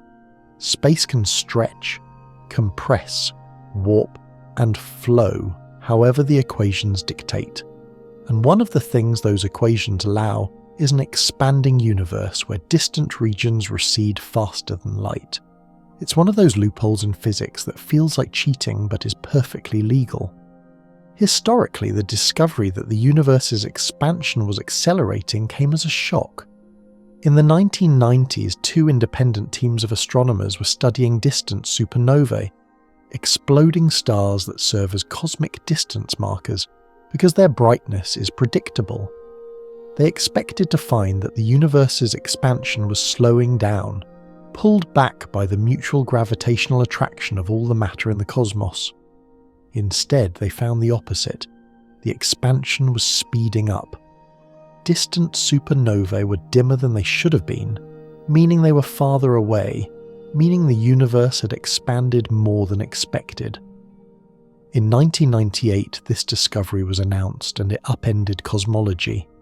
The teams won the Nobel Prize in 2011, but the mystery of why the expansion is accelerating remains unsolved. Enter dark energy. Astronomers named it that because, frankly, they have no idea what it is. It's dark because it doesn't emit or absorb light, and it's energy because it seems to be a property of space itself, a kind of pressure pushing outward, causing expansion to accelerate. Some theories suggest it's the energy of the quantum vacuum, the restless fizzing of virtual particles that pop in and out of existence, even in empty space. Others propose it's a new fundamental force or a sign that general relativity needs modification on cosmic scales. Historians still debate whether future generations will look back on dark energy as a profound mystery, solved by brilliant insight, or as an embarrassing placeholder term for something we should have understood all along. Here's the quirky part. Dark energy's effects are only noticeable on the larger scales. Within galaxies, gravity dominates, holding stars in orbit, keeping clusters bound together. Even between nearby galaxies, gravity can overcome the expansion. That's why the Milky Way and Andromeda are moving toward each other. They're close enough that their mutual gravitational pull overpowers the universe's expansion. But once you zoom out to hundreds of millions or billions of light years, dark energy takes over and the expansion becomes unstoppable. This creates a disturbing future scenario. As the universe continues to expand and accelerate, galaxy clusters that are currently bound together by gravity will eventually be torn apart. Distant galaxies will recede beyond the cosmic horizon, their light stretched to infinite wavelengths, effectively disappearing. In trillions of years, observers in the Milky Way, or whatever merged galaxy we're part of by then, will look up and see almost nothing. No distant galaxies, no cosmic microwave background. It'll be stretched beyond detection, just a handful of nearby galaxies in the local group and otherwise total darkness. Future astronomers will have no direct evidence that the universe is expanding or that there was ever a Big Bang. All the clues we have today will be erased by distance and time. You picture it, a lonely galaxy floating in an ocean of black, surrounded by emptiness so complete that any civilization inhabiting it would have no way of knowing there were ever other galaxies, other stars, other possibilities. They'd be cosmically isolated, their observable universe shrunken to a single island in an infinite void, with no light from beyond ever arriving to hint at the larger cosmos that once existed. It's a kind of informational heat death, where the universe doesn't end in fire or ice, but in silence and darkness, each galaxy marooned in its own pocket of space-time, forever cut off from everything else. And this isn't some speculative far-future nightmare, it's already happening. Right now, there are galaxies whose light is being stretched so severely by expansion that they're dimming, reddening, slipping toward the edge of detectability. We can see them today, but in 1 billion years they'll be gone from view. The universe is slowly erasing its own history, pulling the curtain closed on distant regions, leaving us with an ever-shrinking window into the cosmic past. You lie there, thinking about this, feeling the weight of it. Expansion isn't just making the universe bigger, it's making it lonelier. Every passing second, more space is being created between galaxies, more distance is accumulating, more light is being stretched beyond reach. The cosmos is running away from itself, and there's nothing we can do to stop it.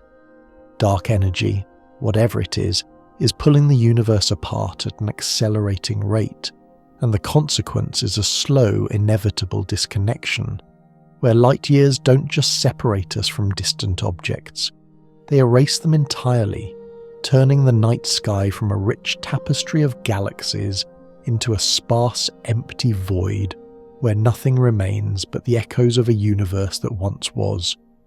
You'd think that after discovering the universe is expanding and accelerating, astronomers would at least agree on how fast it's expanding, but no. Welcome to the Hubble tension, a frustrating and fascinating problem where different methods of measuring the universe's expansion rate give different answers, and nobody knows why. It's one of the biggest unsolved puzzles in cosmology, and it's slowly driving scientists to the brink of madness. or at least to write increasingly exasperated papers with titles like The Hubble Tension, A Crisis in Cosmology. The expansion rate of the universe is quantified by the Hubble constant, usually written as h0, h0, which measures how fast galaxies are receding from us per unit of distance. The value is typically expressed in kilometers per second per megaparsec, meaning for every megaparsec, about 3.26 million light-years, of distance, a galaxy is receding about 70 kilometers per second faster. That's the rough number anyway.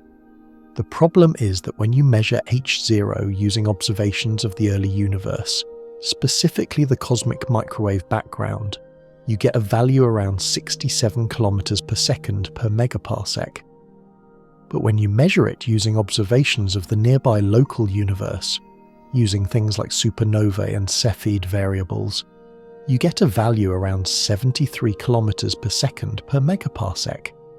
That's a 9% discrepancy, and it shouldn't exist. 9% might not sound like much, but in physics, especially cosmology where measurements are painstakingly refined over decades, a 9% disagreement is huge.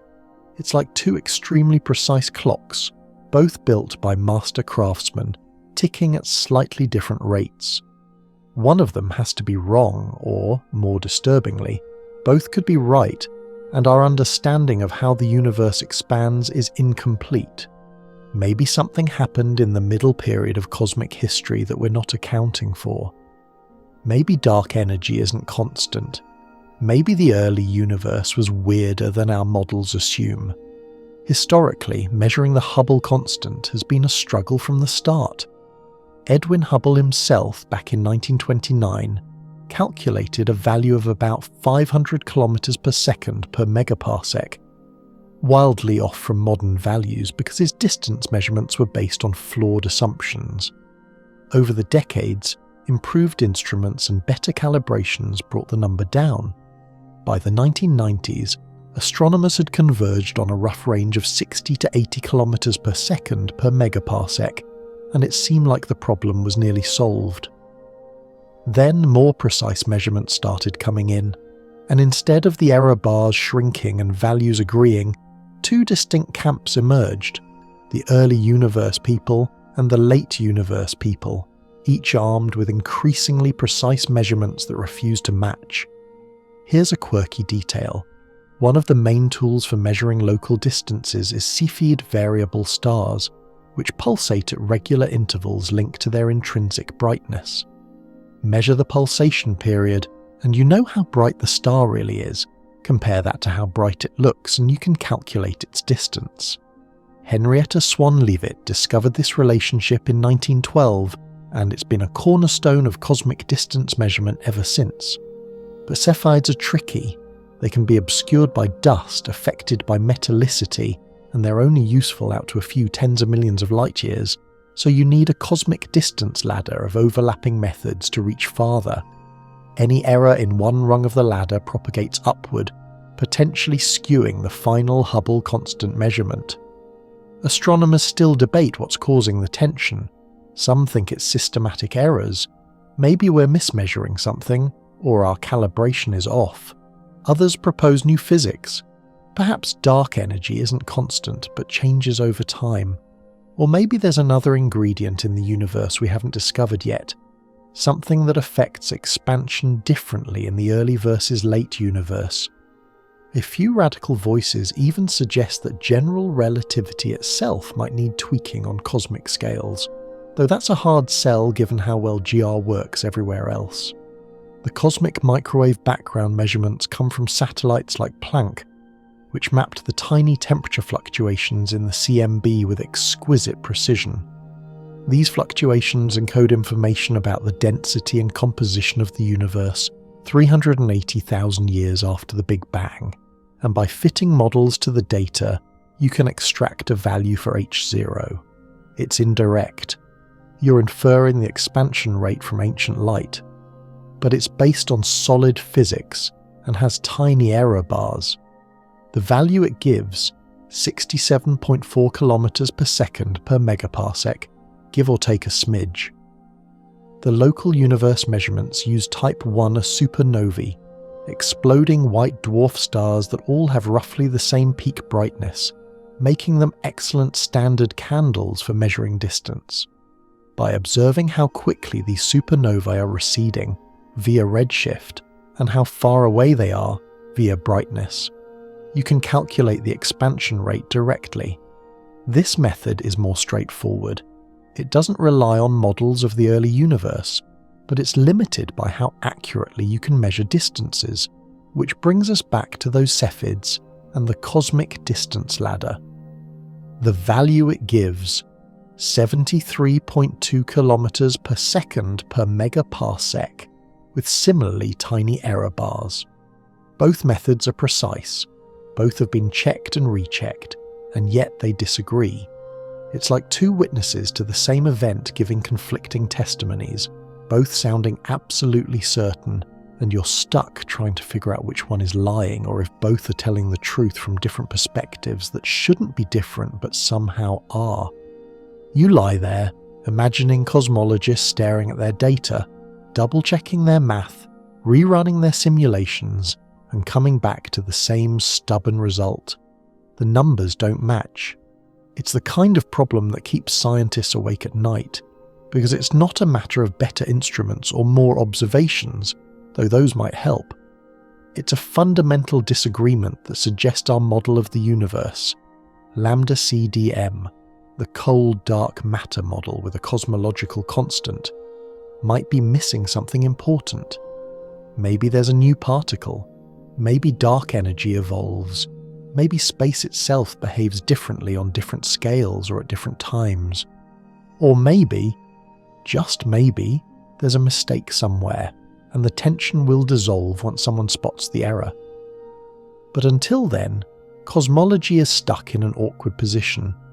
We know the universe is expanding, we know it's accelerating, but we can't quite agree on how fast, and that uncertainty casts a shadow over everything else we think we understand.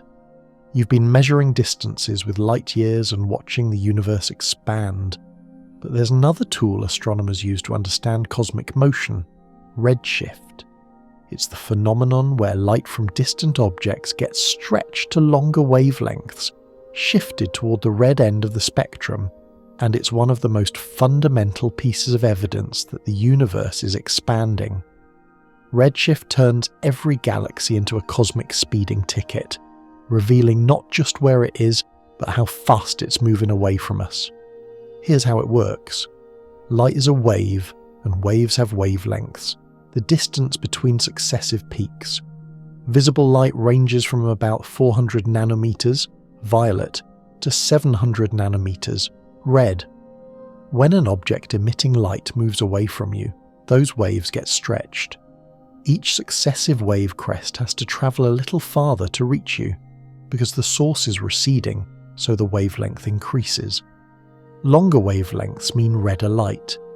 It's called the Doppler effect when applied to motion through space, the same effect that makes an ambulance siren drop in pitch as it speeds past you. The siren isn't changing frequency. You're just receiving the sound waves stretched out because the source is moving away.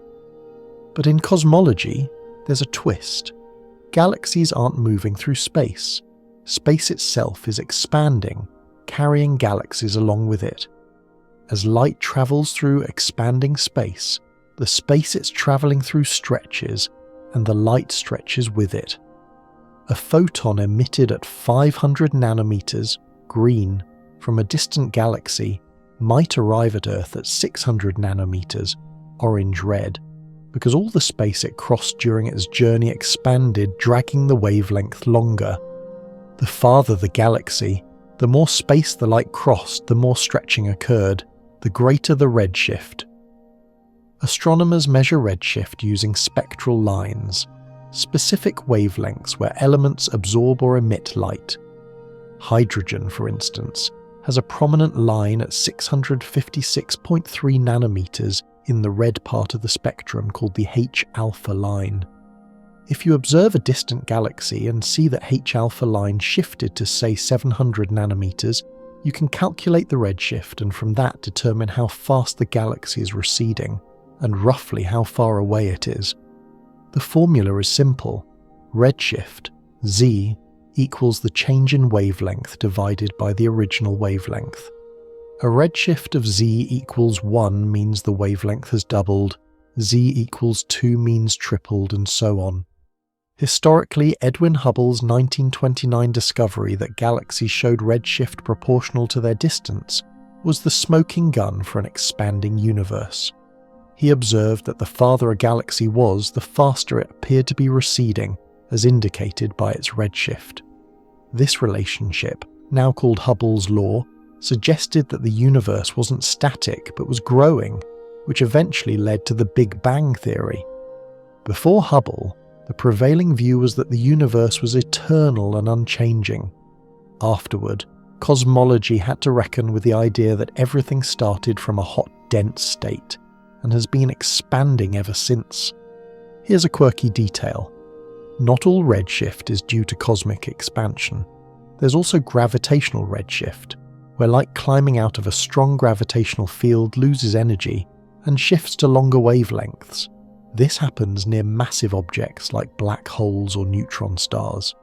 And there's the Doppler redshift from objects genuinely moving through space, like stars orbiting in a galaxy or galaxies moving within a cluster. Disentangling these effects can be tricky, but for distant galaxies, the cosmological redshift from universal expansion dominates everything else. Astronomers still debate the finer points of redshift interpretation. For instance, at very high redshifts, z greater than 1, galaxies are receding at speeds that, if interpreted naively, would exceed the speed of light. But that's only if you think of them as moving through space, which they're not. The expansion of space doesn't have a speed limit, only motion through space does. So a galaxy at z equals 7, meaning its light has been stretched by a factor of 8, can be receding faster than light from our perspective, and that's perfectly fine within general relativity. It's one of those brain-bending aspects of cosmology where intuition breaks down and you just have to trust the math.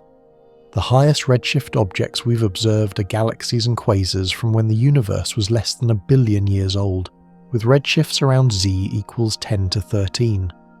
These objects are so distant and ancient that their light has been travelling for over 13 billion years, stretched by the relentless expansion of space into infrared wavelengths that require special telescopes like James Webb to detect. When you observe a galaxy at z equals 11, you're seeing it as it existed just 400 million years after the Big Bang, a time when the first stars were forming, the first galaxies were coalescing, and the universe was beginning to transition from an opaque fog to the transparent expanse we see today. You imagine a photon leaving one of these ancient galaxies, emitted as ultraviolet light from a hot young star. It races outward at light speed, but the space it's travelling through is expanding, stretching the photon's wavelength as it goes. Millions of years pass, billions. The photon crosses voids between galaxy clusters, surfs the expanding fabric of space-time, its wavelength growing longer and longer, ultraviolet to blue to green to red to infrared. Finally, after more than 13 billion years, it arrives at Earth, stretched beyond recognition, carrying with it a message from the infant universe, written in the language of redshift. Redshift is also how we know the universe's expansion is accelerating. By measuring the redshifts of distant supernovae and comparing them to their brightness, astronomers realize that galaxies at intermediate distances, a few billion light-years away, are farther than they should be if expansion were constant or slowing down. The only explanation: expansion is speeding up, driven by dark energy. Redshift, in this case, wasn't just a measure of distance. It was evidence for a fundamental force reshaping the cosmos on the larger scales. You close your eyes, feeling the blanket settle around you, and think about all those galaxies out there fleeing into the distance, their light stretched into ruddy hues, each redshift value a breadcrumb trail leading back through time and space to the moment of their creation. The universe is stretching itself thin, pulling everything apart, and redshift is the proof, written in every spectrum, every shifted line, every galaxy that's a little redder than it should be. It's a cosmic Doppler effect on a scale so vast that it encompasses the entire observable universe, turning the night sky into a symphony of stretched light, each note a galaxy, each shift a verse in the ongoing story of expansion. You've been working with light years for a while now, but it's worth mentioning that astronomers use other units too, each tailored to a specific scale or purpose. The light year is great for public communication. It's intuitive, tied to time, easy to visualize in concept if not in detail. But in professional astronomy papers, you're more likely to see parsecs, astronomical units, and occasionally even more exotic measures like kiloparsecs and megaparsecs. Why? Because different tools suit different jobs, and the cosmos is so vast that no single unit can comfortably span from planetary orbits to galactic superclusters. Start with the astronomical unit, AU, which we touched on earlier. It's the average distance from Earth to the Sun, about 93 million miles or 150 million kilometers. It's perfect for measuring distances within our solar system. Mars is about 1.5 astronomical units from the Sun, Jupiter around 5.2 astronomical units, Neptune roughly 30 astronomical units. Beyond that, astronomical units becomes cumbersome. Saying Proxima Centauri is 268,000 astronomical units away is technically correct but utterly impractical. It's like measuring the distance from New York to Tokyo in inches. You could do it, but why would you? Enter the parsec, short for parallax arc second. It's based on the way astronomers measure stellar distances using parallax, the apparent shift in a star's position as Earth orbits the Sun. If a star's position shifts by 1 arc second, 1/36th of a degree, when observed from opposite sides of Earth's orbit, that star is 1 parsec away. 1 parsec equals about 3.26 light years, or roughly 206,265 astronomical units. It's a geometric unit, derived directly from the measurement technique, which makes it natural for astronomers who spend their days triangulating stellar distances. Historically, the parsec was introduced in the early 1900s, after parallax measurements became precise enough to nail down distances to nearby stars. Before that, astronomers didn't have a standardized way to express interstellar distances. They'd use astronomical units, or occasionally light years, but nothing felt quite right. The parsec solved that by tying the unit directly to observational geometry. If you measured a parallax angle, you immediately knew the distance in parsecs without converting through multiple steps. It stuck, and now it's the professional standard, even though the general public still prefers light years. Here's a quirky detail. The parsec famously shows up in Star Wars, where Han Solo brags that the Millennium Falcon made the Kessel Run in less than 12 parsecs. Fans immediately pointed out that parsecs measure distance, not time, so the line makes no sense. Unless, as later explanations claimed, Han was boasting about taking a shorter, more dangerous route through the Kessel Run, thereby covering fewer parsecs. It's a retcon, but a clever one, and it highlights how unit confusion can seep into pop culture.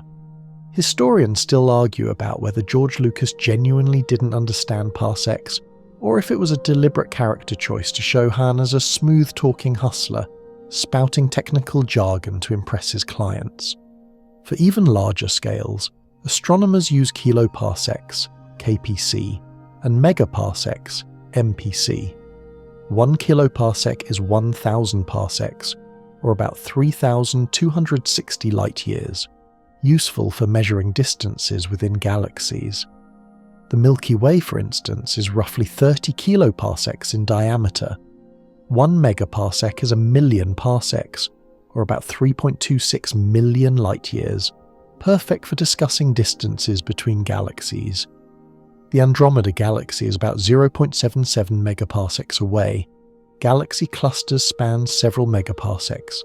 The observable universe stretches to about 14,000 megaparsecs, or 14 gigaparsecs, though at that scale, redshift becomes a more useful measure than distance. Then there's the question of why astronomers stick with parsecs when light years are more intuitive. Part of it is tradition. Once a field standardizes on a unit, inertia keeps it in place. But part of it is practical. Parsecs tie directly to angular measurements and parallax geometry, making calculations simpler in certain contexts. If you're computing distances using trigonometry based on observed angles, parsecs slot right into the formulas. Light years based on time and speed require extra conversion steps. It's not that one is better than the other, they're just optimized for different uses. Astronomers still debate whether the community should switch to a more unified system. Some advocate for sticking with SI units, meters, kilometers, but expressing cosmic distances in kilometers quickly becomes absurd. Proxima Centauri is 40 trillion kilometers away. Good luck remembering that. Others suggest abandoning distance units altogether and just using redshift, which is observationally direct and doesn't require assumptions about cosmic expansion models. But redshift alone doesn't give you an intuitive sense of how far, so it's a tough sell outside professional circles. You picture a cosmic ruler now, segmented into different units depending on where you're measuring. Within the solar system, astronomical units. To nearby stars, light years or parsecs. Across the galaxy, kiloparsecs. Between galaxies, megaparsecs. Out to the edge of the universe, gigaparsecs or redshift.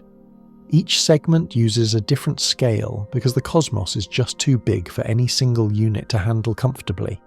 It's like switching from millimeters to meters to kilometers as you zoom out on a map. You need different tools for different contexts, and the trick is knowing which one to grab. And yet, despite all these units, none of them really solve the fundamental problem. Cosmic distances are incomprehensibly vast. Whether you say 4.24 light-years, or 1.3 parsecs, or 268,000 astronomical units, or 40 trillion kilometers, you're still gesturing at a number your brain can't hold. The units help you talk about the distance, compare it to other distances, plug it into equations. But they don't make it graspable. The universe remains stubbornly, majestically too large, and all we can do is measure it, label it, and marvel at the fact that we've come this far in understanding something so completely beyond the scale we evolved to comprehend. You roll over, pulling the blanket higher, and think about all those units stacked up like measuring tapes of different lengths, each one trying its best to quantify the infinite, the unreachable, the distances that light itself takes years or millennia or billions of years to cross. A U, light years, parsecs, megaparsecs. They're all just human inventions, scaffolding we've built to make sense of the senseless, to wrap numbers around a universe that doesn't care about numbers, that just is, vast and dark and stretching on forever, indifferent to our attempts to measure it, but beautiful in its resistance to being fully known. You've accepted that light years create vast separations between stars, but now imagine trying to have a conversation across those distances. Not a thought experiment, an actual exchange of information, where you send a message and wait for a reply. The communication lag imposed by light speed doesn't just make interstellar chat inconvenient. It fundamentally changes what communication means, turning every exchange into a slow-motion correspondence where years pass between question and answer, where real-time dialogue becomes impossible, and where patience is measured not in minutes, but in decades. Let's start small, relatively speaking. Mars, at its closest approach to Earth, is about 3.1 light minutes away. That means a radio signal takes 3.1 minutes to travel from Earth to Mars and another 3.1 minutes for a reply to come back, a round-trip delay of about 6 minutes. NASA mission controllers deal with this every time they operate rovers on Mars. They can't drive the rover in real time like a remote control car. They have to send a batch of commands, wait 6 minutes to see if it worked, and hope the rover didn't drive off a cliff in the meantime. It's manageable, but it requires rethinking how you interact with distant machines. Now scale that up. Jupiter, at its closest, is about 33 light minutes away. Send a message, wait 33 minutes for it to arrive, and another 33 minutes for the response, over an hour round trip. Voyager 1, currently over 22 light hours from Earth, takes 22 hours for a signal to reach it, and another 22 hours for a reply. A full day passes for every back and forth. Engineers send a command on Monday and find out on Wednesday if it worked. At that distance, you're not communicating. You're corresponding, like exchanging letters via a very slow postal service.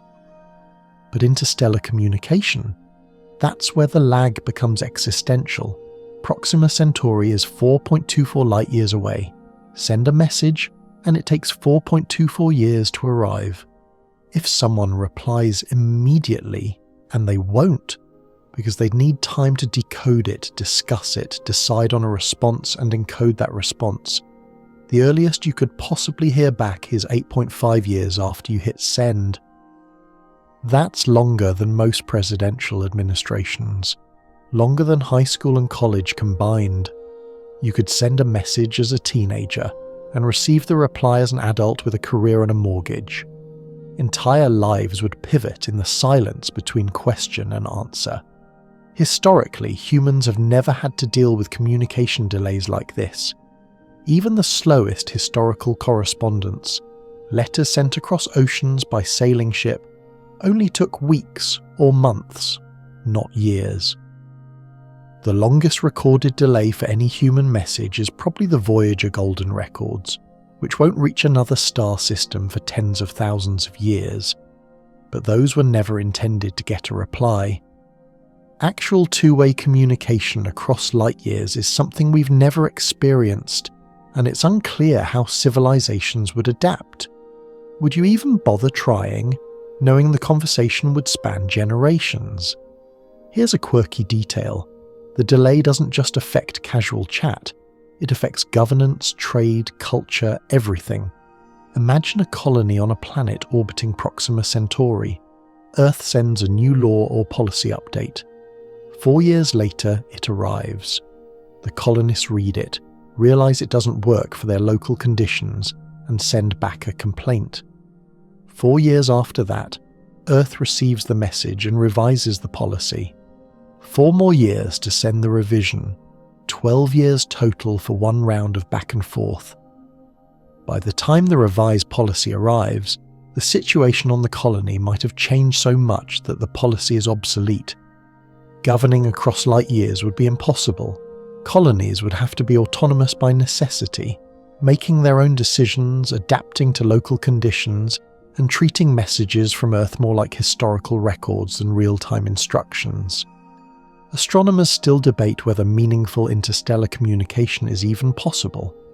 SETI, the Search for Extraterrestrial Intelligence, has been listening for alien radio signals for decades.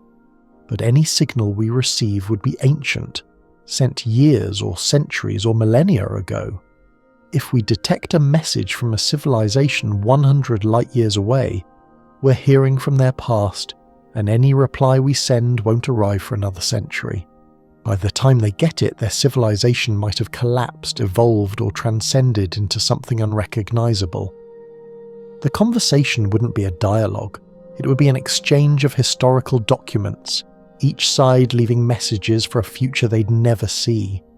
You imagine it now. Earth sends a message to Proxima in 2025. Hello, we're humans. We come in peace. We have questions about your culture, your science, your existence. 4 years pass. On Proxima, in 2029, someone or something receives the message. They spend months or years decoding it, debating how to respond, crafting a reply. Finally, in 2030, they send it back. "Hello, we received your message. We're interested in dialogue. Here is information about our world." 4 more years. In 2034, Earth receives the reply. The original scientists who sent the message are 9 years older. Some have retired, some have died. The team has changed. The world has moved on. But the message is here, fresh and immediate from Proxima's perspective, ancient and delayed from ours. And that's the optimistic scenario, where both sides are patient and long-lived and interested in multi-generational correspondence. More realistically, interstellar communication might never happen at all. The delays are too long, the energy requirements too high. Broadcasting a signal strong enough to reach another star and be detected above background noise takes enormous power, and the chance of hitting a civilization at the right moment in their development, technologically advanced enough to receive signals but still interested in listening, vanishingly small. You pull the blanket up to your chin and think about all those radio signals humans have been broadcasting into space since the invention of radio. Television shows, military radar, cell phone chatter. They're spreading outward at light speed in an expanding sphere, currently about 100 light years in radius. Any alien civilization within that bubble could, in theory, intercept our signals and learn about us.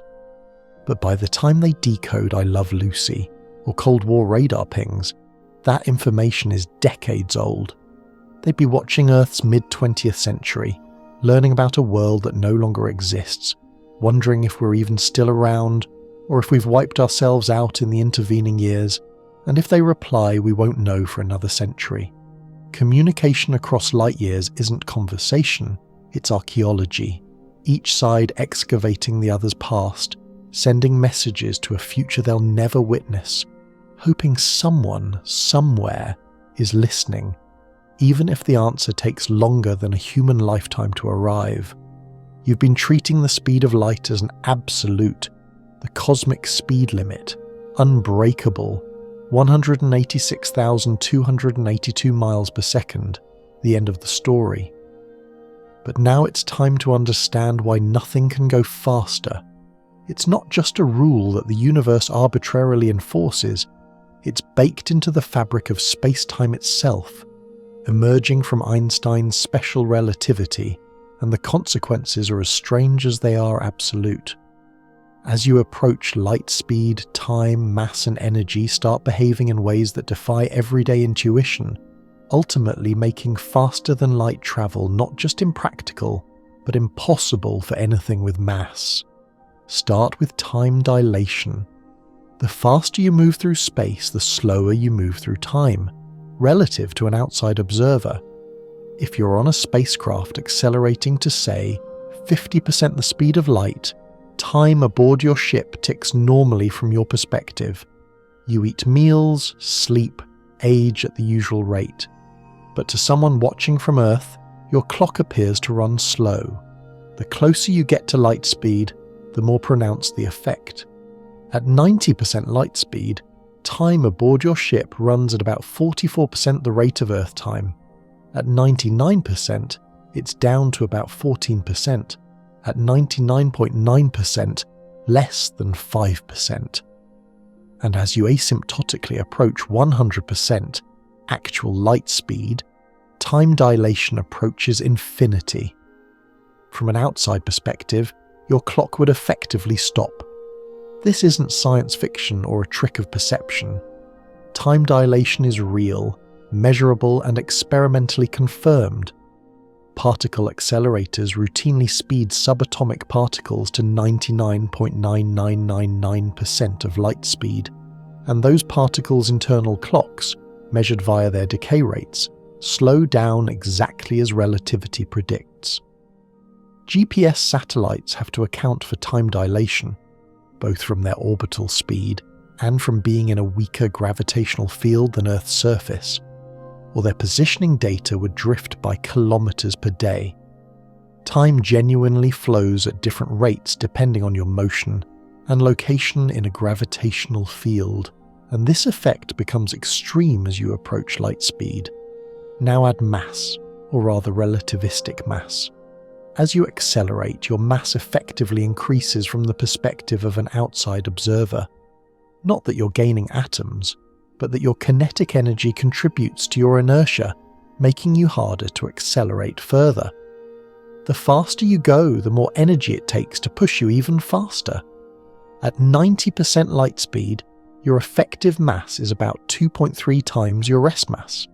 At 99%, it's about 7 times. At 99.9%, over 22 times. As you approach 100%, your relativistic mass approaches infinity. To actually reach light speed, you'd need infinite energy, which is obviously impossible.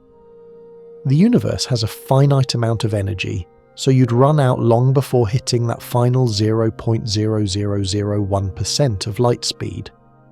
Historically, Einstein derived these results in his 1905 paper on special relativity by starting with 2 simple postulates. The laws of physics are the same in all inertial reference frames, and the speed of light is constant regardless of the motion of the source or observer.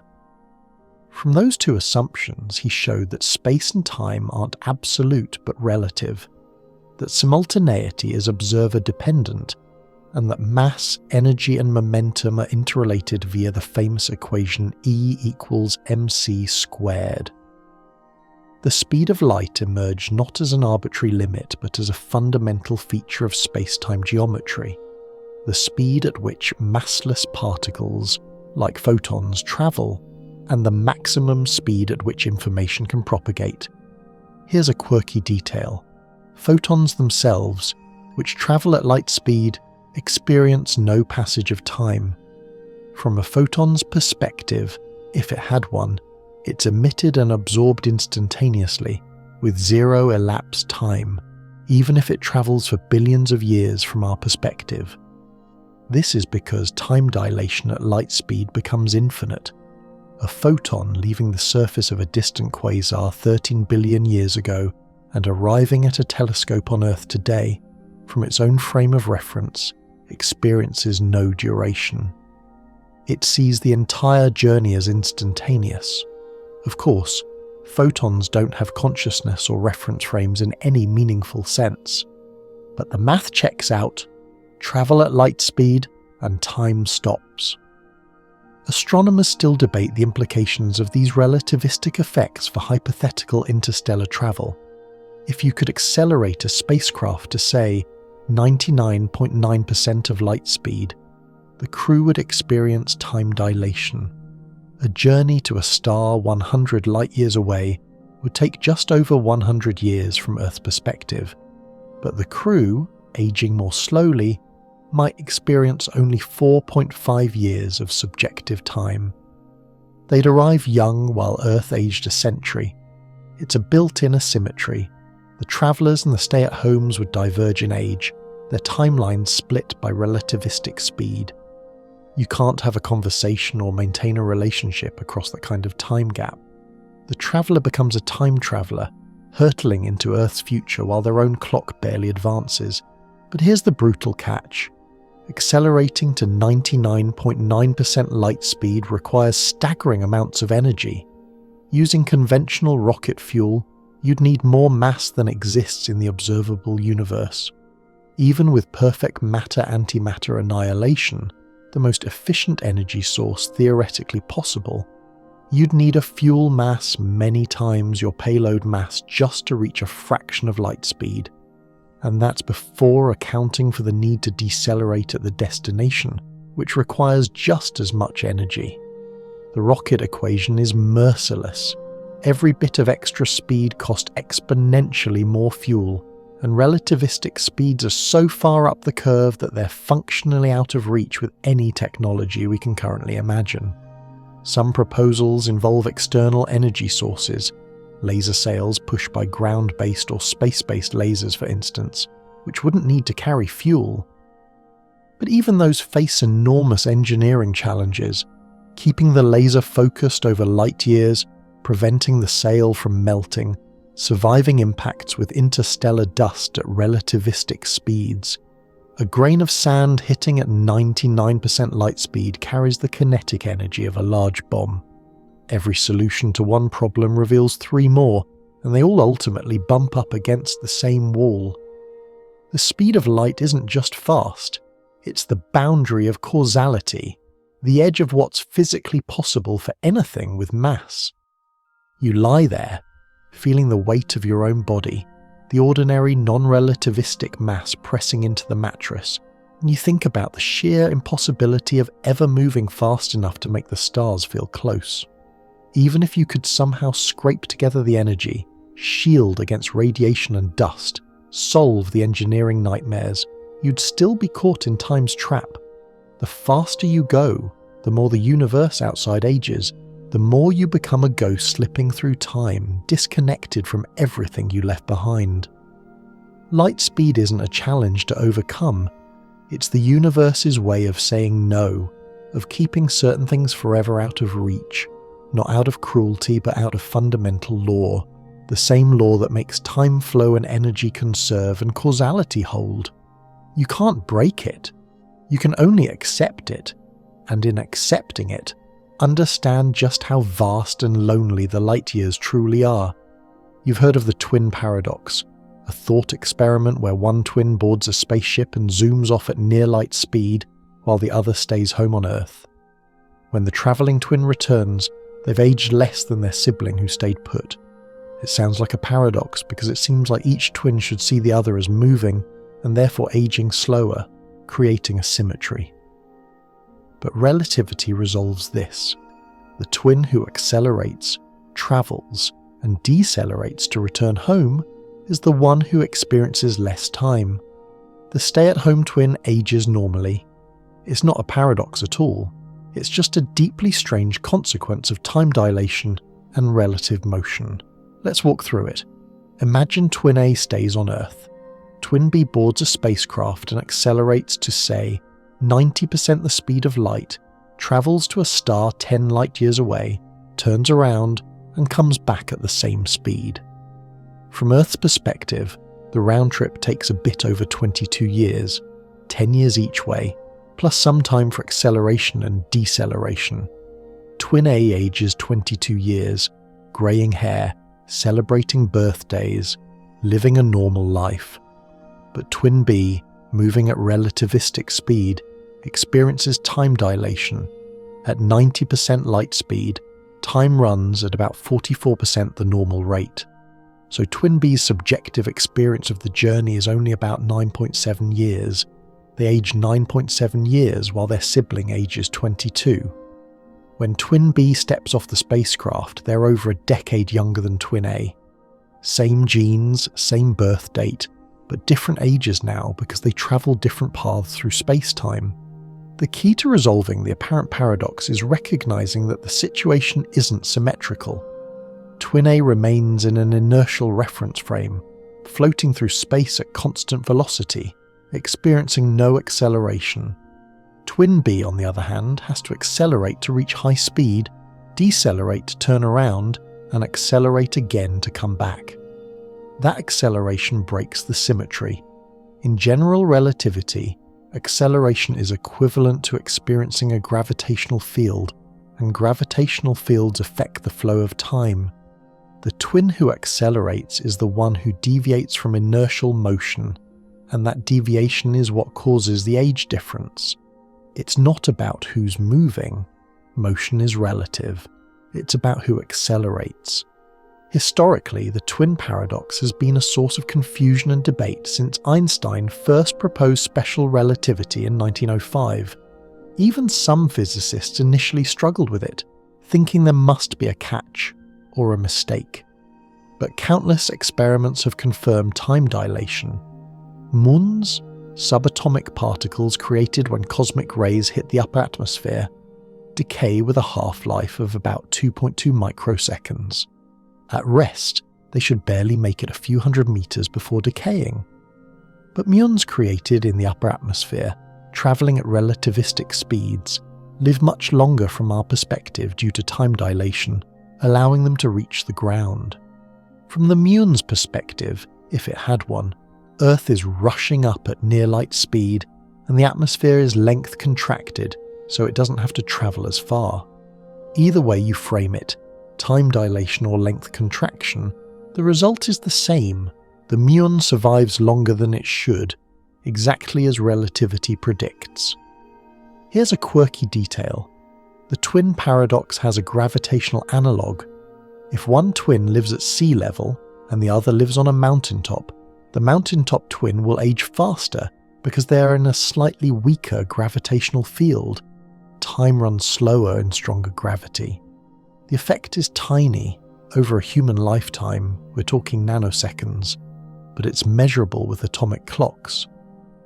In 2010, scientists used ultra-precise atomic clocks to measure time dilation over a height difference of just 33 centimeters, about 1 foot. The higher clock ticked faster. Relativity isn't just a cosmic phenomenon. It's happening right here, in your living room, between your head and your feet, though the effect is far too small to notice without exquisitely sensitive instruments.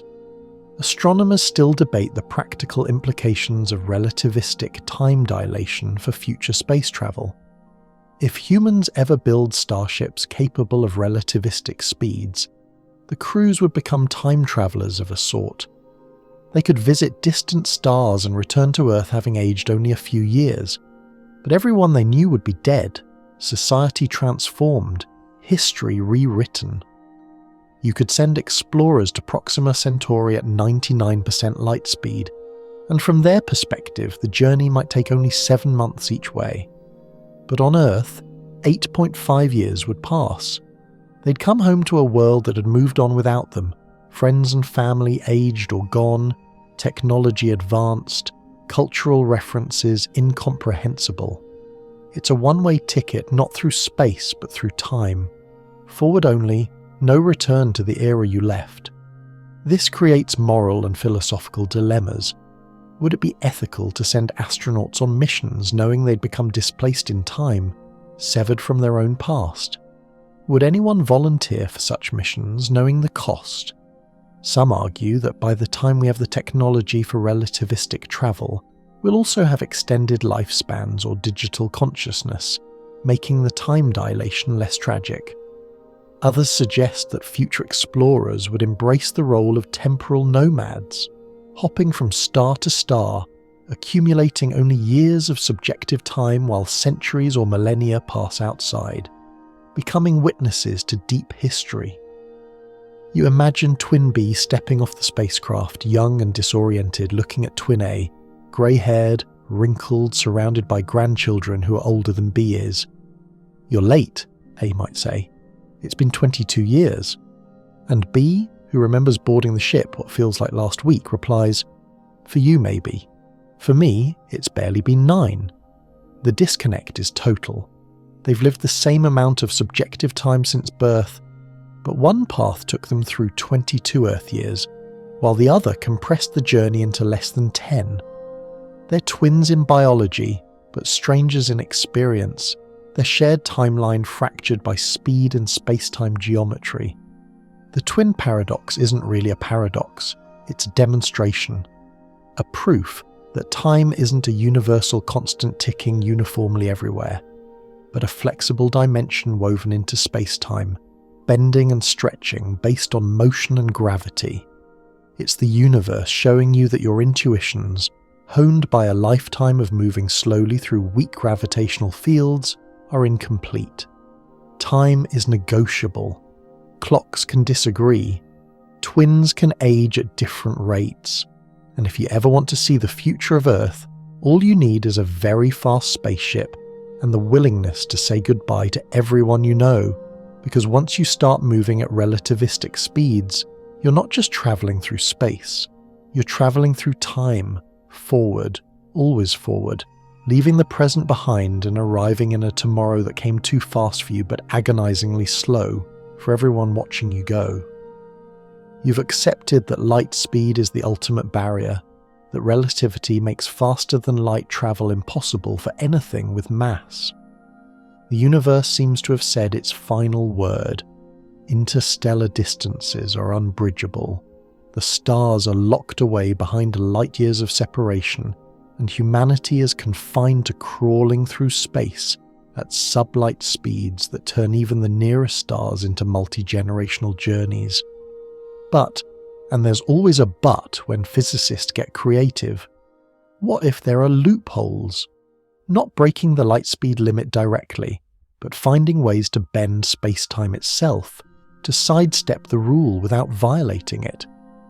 Enter the realm of theoretical workarounds, warp drives, wormholes, and other speculative concepts that dance along the edge of known physics. Start with the Alcubierre drive, a theoretical warp drive proposed by physicist Miguel Alcubierre in 1994. The idea is beautifully simple. Instead of moving through space at faster-than-light speeds, you compress space in front of your spacecraft and expand it behind, creating a warp bubble that carries you along. Inside the bubble, you're stationary relative to your local space-time, so you never actually exceed light speed from your own perspective. But the bubble itself can move faster than light by manipulating the geometry of space-time around it. It's like surfing a wave. You're not swimming faster than the wave, you're riding it. The Alcubierre drive technically doesn't violate relativity because you're not moving through space faster than light. Space is moving around you. General relativity allows space-time to expand, contract, and warp in all sorts of ways, and in principle, this includes creating a bubble that transports you across vast distances in less time than light would normally take. If it worked, you could travel to Proxima Centauri in days or weeks instead of years, stepping off your ship to find that Earth's clocks had barely advanced. The twin paradox wouldn't apply because you never accelerated to relativistic speeds. You just warped space-time around you. But, and it's a massive but, the Alcubierre drive requires exotic matter with negative energy density. Not antimatter, which is real and has positive energy. Negative energy, which would have to push space-time apart in ways that ordinary matter can't. As of now, we have no idea if negative energy in the required quantities exists or can be created. The Casimir effect, where two uncharged metal plates placed extremely close together experience a tiny attractive force due to quantum vacuum fluctuations, is sometimes cited as evidence that negative energy might be possible. But scaling that up to power a warp drive is like pointing to a candle and saying it proves we can build a star. The energy requirements are also staggering. Early estimates suggested you'd need the energy equivalent of Jupiter's entire mass converted to negative energy. Later refinements brought that down, but even the optimistic versions require energy outputs far beyond anything humanity can currently generate. Wormholes, shortcuts through space-time connecting distant regions, are another theoretical possibility. General relativity allows for solutions where space-time bends back on itself, creating a tunnel between 2 points. Fall into one end, emerge from the other, potentially light years away, having travelled through the wormhole's throat in a fraction of the time light would take going the long way through normal space. The catch? Wormholes, like warp drives, require exotic matter to hold them open. Without it, they'd collapse instantly, crushing anything trying to pass through into a singularity. And even if you could stabilize a wormhole, traversing it might involve tidal forces strong enough to spaghettify you, stretching your body into a long, thin strand of atoms, not ideal for interstellar tourism. Historically, these concepts emerged from theoretical physics, playing with the equations of general relativity, exploring what the math allows even if technology doesn't. Einstein and Nathan Rosen proposed wormholes, Einstein-Rosen bridges, in 1935, though they didn't suggest using them for travel. Alcubierre's warp drive came decades later, inspired partly by Star Trek, where warp drive is commonplace. It's a case of science fiction inspiring science fact, or at least science speculation. Physicists enjoy these thought experiments because they reveal the structure of physical law, showing what's forbidden, what's allowed in principle, and what's so difficult it might as well be forbidden. Here's a quirky detail. Even if you could build a warp drive or stabilize a wormhole, causality problems might emerge. Some solutions to Einstein's equations that allow faster than light travel also allow time travel to the past, creating potential paradoxes. If you can travel to a distant star faster than light, then return to Earth via a different warp trajectory, you might arrive before you left, violating causality. Most physicists suspect that unknown physical laws, perhaps related to quantum mechanics or a theory of quantum gravity we don't have yet, would prevent this, closing the time travel loopholes. But we don't know for sure, and the fact that general relativity even allows such solutions is both tantalizing and troubling. Astronomers still debate whether any of these concepts will ever be practical. The consensus is cautious skepticism. Yes, the equations allow for warp drives and wormholes in principle, but the requirements are so extreme: exotic matter, negative energy, Jupiter mass energy outputs, that they're functionally impossible with any foreseeable technology. Some physicists argue we shouldn't rule them out entirely, that future breakthroughs in physics might reveal new principles or resources that make the impossible merely difficult. Others say we're wasting time on fantasies, that the universe's speed limit is absolute, and we should focus on realistic approaches like generation ships or robotic probes rather than chasing warp drive dreams. You lie there, imagining a spacecraft wrapped in a bubble of warped space-time, space contracting ahead and expanding behind, the stars rushing past not because you're moving, but because space itself is flowing around you. It's beautiful, elegant, the kind of solution that makes physics feel like magic. But it's also almost certainly impossible, at least with our current understanding. The universe gives with one hand. Yes, space-time can warp, and takes away with the other. You need impossible materials to make it happen.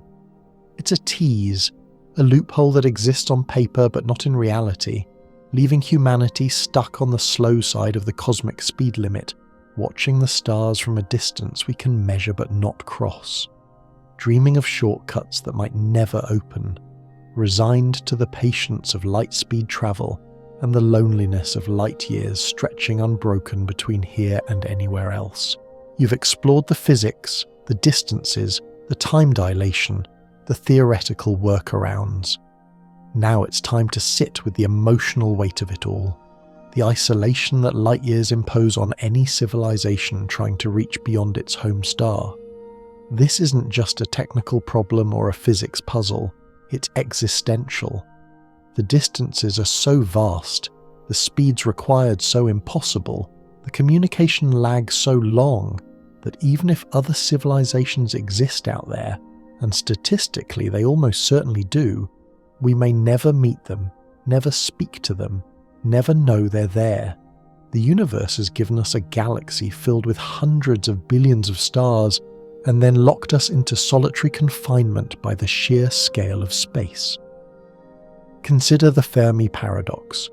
If the galaxy is so vast and old, and if even a small fraction of stars have planets capable of supporting life, and if even a tiny fraction of those develop intelligent civilizations, then where is everybody? Why haven't we seen evidence of alien megastructures, intercepted their radio signals, encountered their probes? One possible answer is the Great Filter, some barrier that prevents civilizations from spreading across the galaxy. Maybe it's behind us. We're rare because most life never evolves intelligence. Maybe it's ahead. Something destroys civilizations before they achieve interstellar travel. Or maybe, just maybe, the filter is simply distance. Light years are the barrier. The galaxy isn't empty. It's just too big, too spread out, and the speed of light too slow for anyone to cross it. If the nearest intelligent civilization is, say, 1,000 light-years away, a random guess but plausible given the rarity of technological species, then their radio signals, if they're broadcasting any, won't reach us for 1,000 years. Anything we're hearing now was sent a millennium ago when Earth was in the Middle Ages, when no one here would have recognized a radio signal for what it was. And if we reply, they won't receive it for another 1,000 years. By the time our message arrives, their civilization might have collapsed, evolved beyond recognition, or transcended into something we wouldn't understand. Two civilizations, existing simultaneously in the galaxy, separated by distance so vast that communication is functionally meaningless. Historically, humans have always found ways to overcome distance. We built ships to cross oceans, planes to cross continents, rockets to cross the solar system. Each time, the barrier seemed insurmountable until it wasn't. But interstellar distances might be different. They're not just bigger, they're fundamentally bigger, protected by the speed of light in a way that oceans and continents never were. You can build a faster ship, a more efficient rocket, but you can't outrun the universe's speed limit.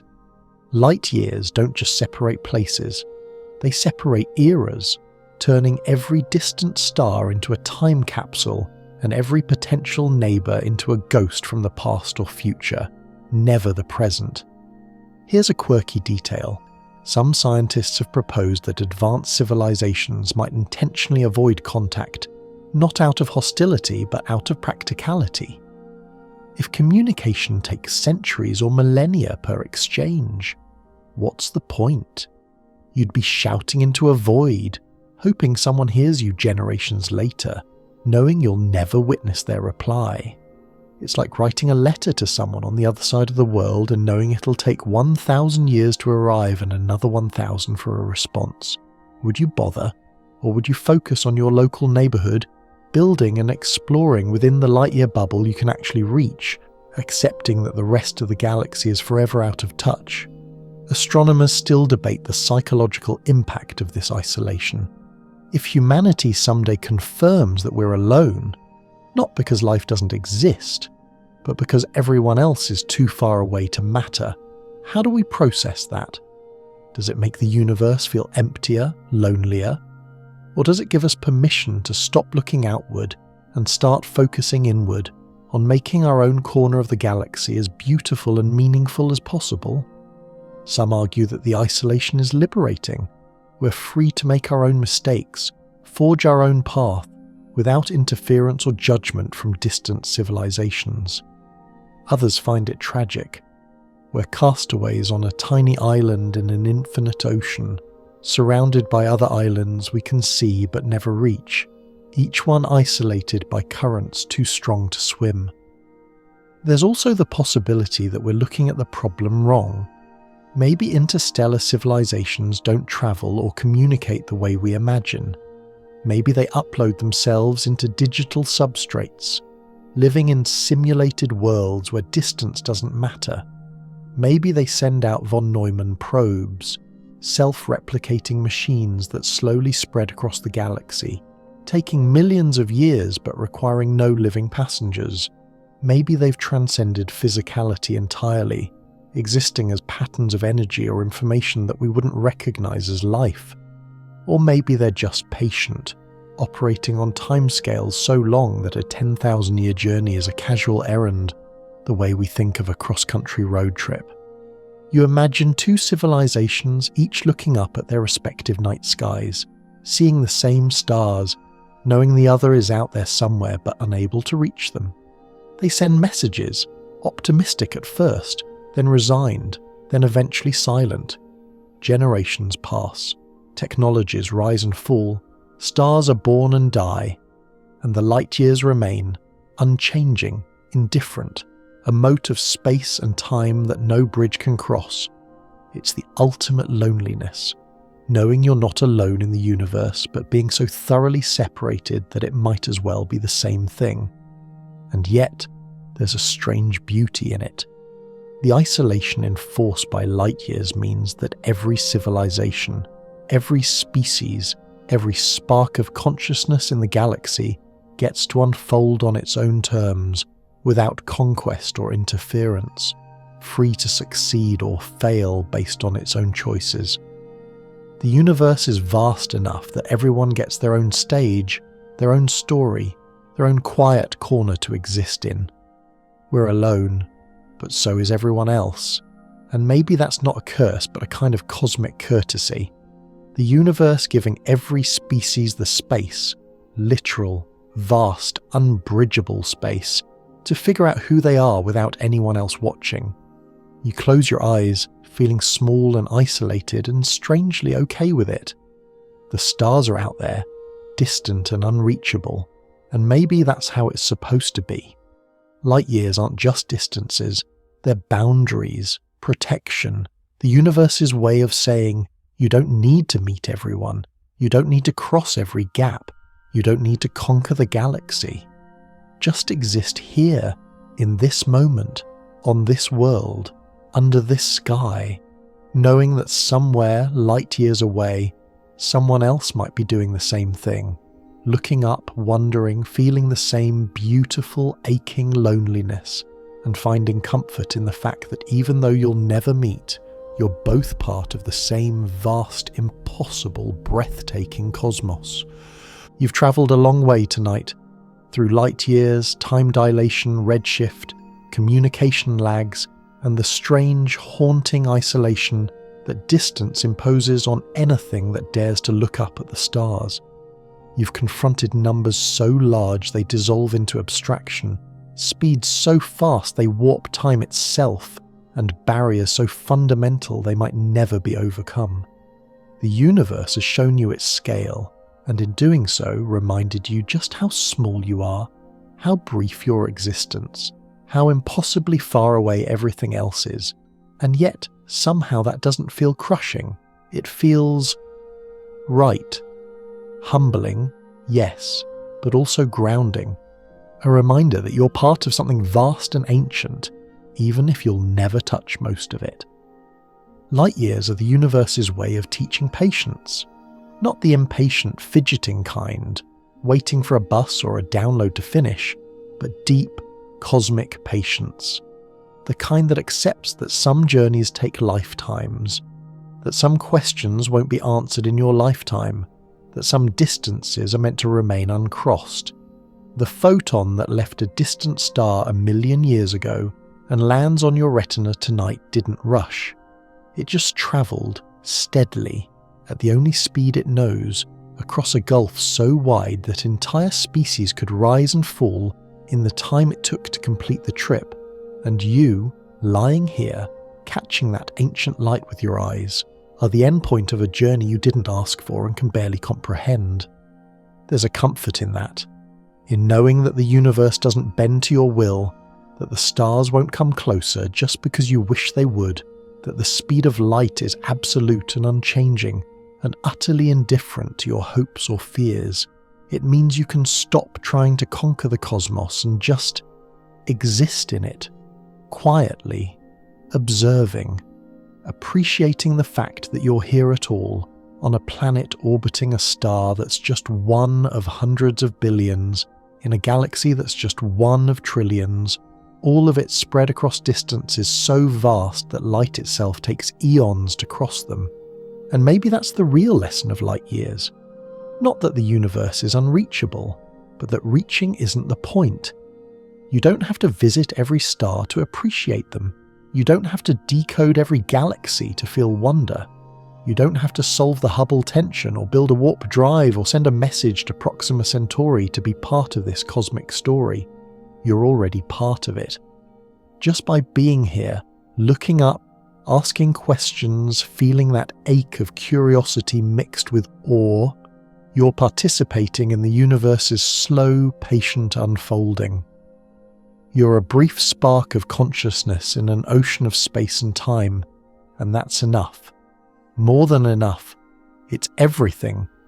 The distances that break our brains, 4.24 light years to Proxima, 2.5 million to Andromeda, 13.8 billion to the edge of the observable universe.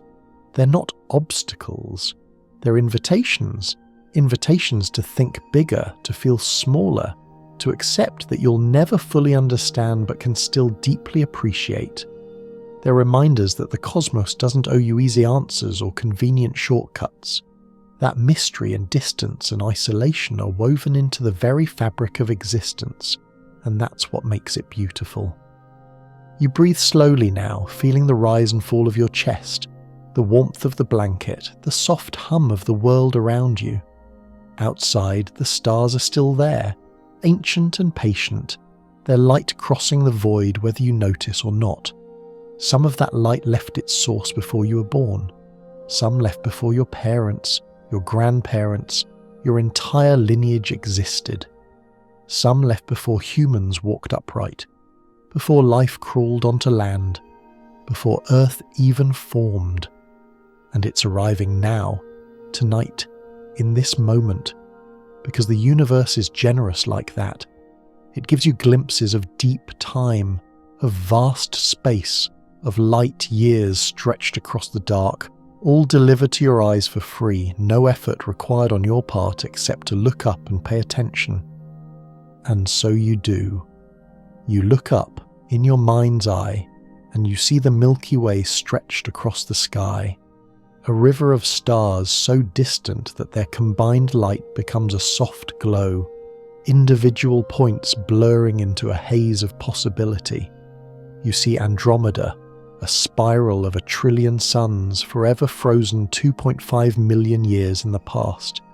You see the cosmic microwave background, the faint whisper of the Big Bang itself surrounding you in all directions, a message from the dawn of time. You see light years stacked on light years, distances beyond distances, a cosmos so large it defies comprehension, but so intricate and precise that every photon finds its way, every wave of light carries its message, every star burns and fades and is remembered by the light it left behind. This is where you rest now, not in answers, but in questions, not in certainty, but in wonder. The universe is too big to understand, too old to fully know, too far away to ever touch most of it. But that's okay. You're here. You're part of it. You're made of stardust, atoms forged in the hearts of dying stars and scattered across light years of space before coming together by chance or fate or sheer cosmic accident to form you. For a brief moment in a tiny corner of one galaxy among trillions you exist. You think, you wonder, you feel the weight of light years pressing gently against your mind, not crushing but cradling, reminding you that you're small, yes, but you're here, and that's the most beautiful thing in the universe. So let the stars keep their distance, let the light years stretch unbroken across the void, let the galaxies recede into the dark carried by the expansion of space, forever out of reach. It doesn't matter. You don't need to cross the distance to be connected to it. You don't need to touch the stars to be touched by them. You just need to lie here, under this sky, in this moment, and let the universe do what it does best. Exist, endlessly and beautifully, indifferent and infinite. A mystery you'll never solve but will always, always be part of. The room is quiet now, your breathing has slowed. The weight of the blanket feels heavier, warmer, like the universe itself is tucking you in. And as you drift, you carry with you the knowledge that somewhere, light years away, a photon is still travelling, still crossing the dark, still on its way to tell a story that began long before you and will continue long after. And maybe, just maybe, that's enough. To be a witness, to be a moment, to be a brief, beautiful flicker of awareness in an ocean of light years, wondering, always wondering what's out there, how far it is, and what it all means. And then, gently, letting the questions go, and simply resting. Sweet dreams.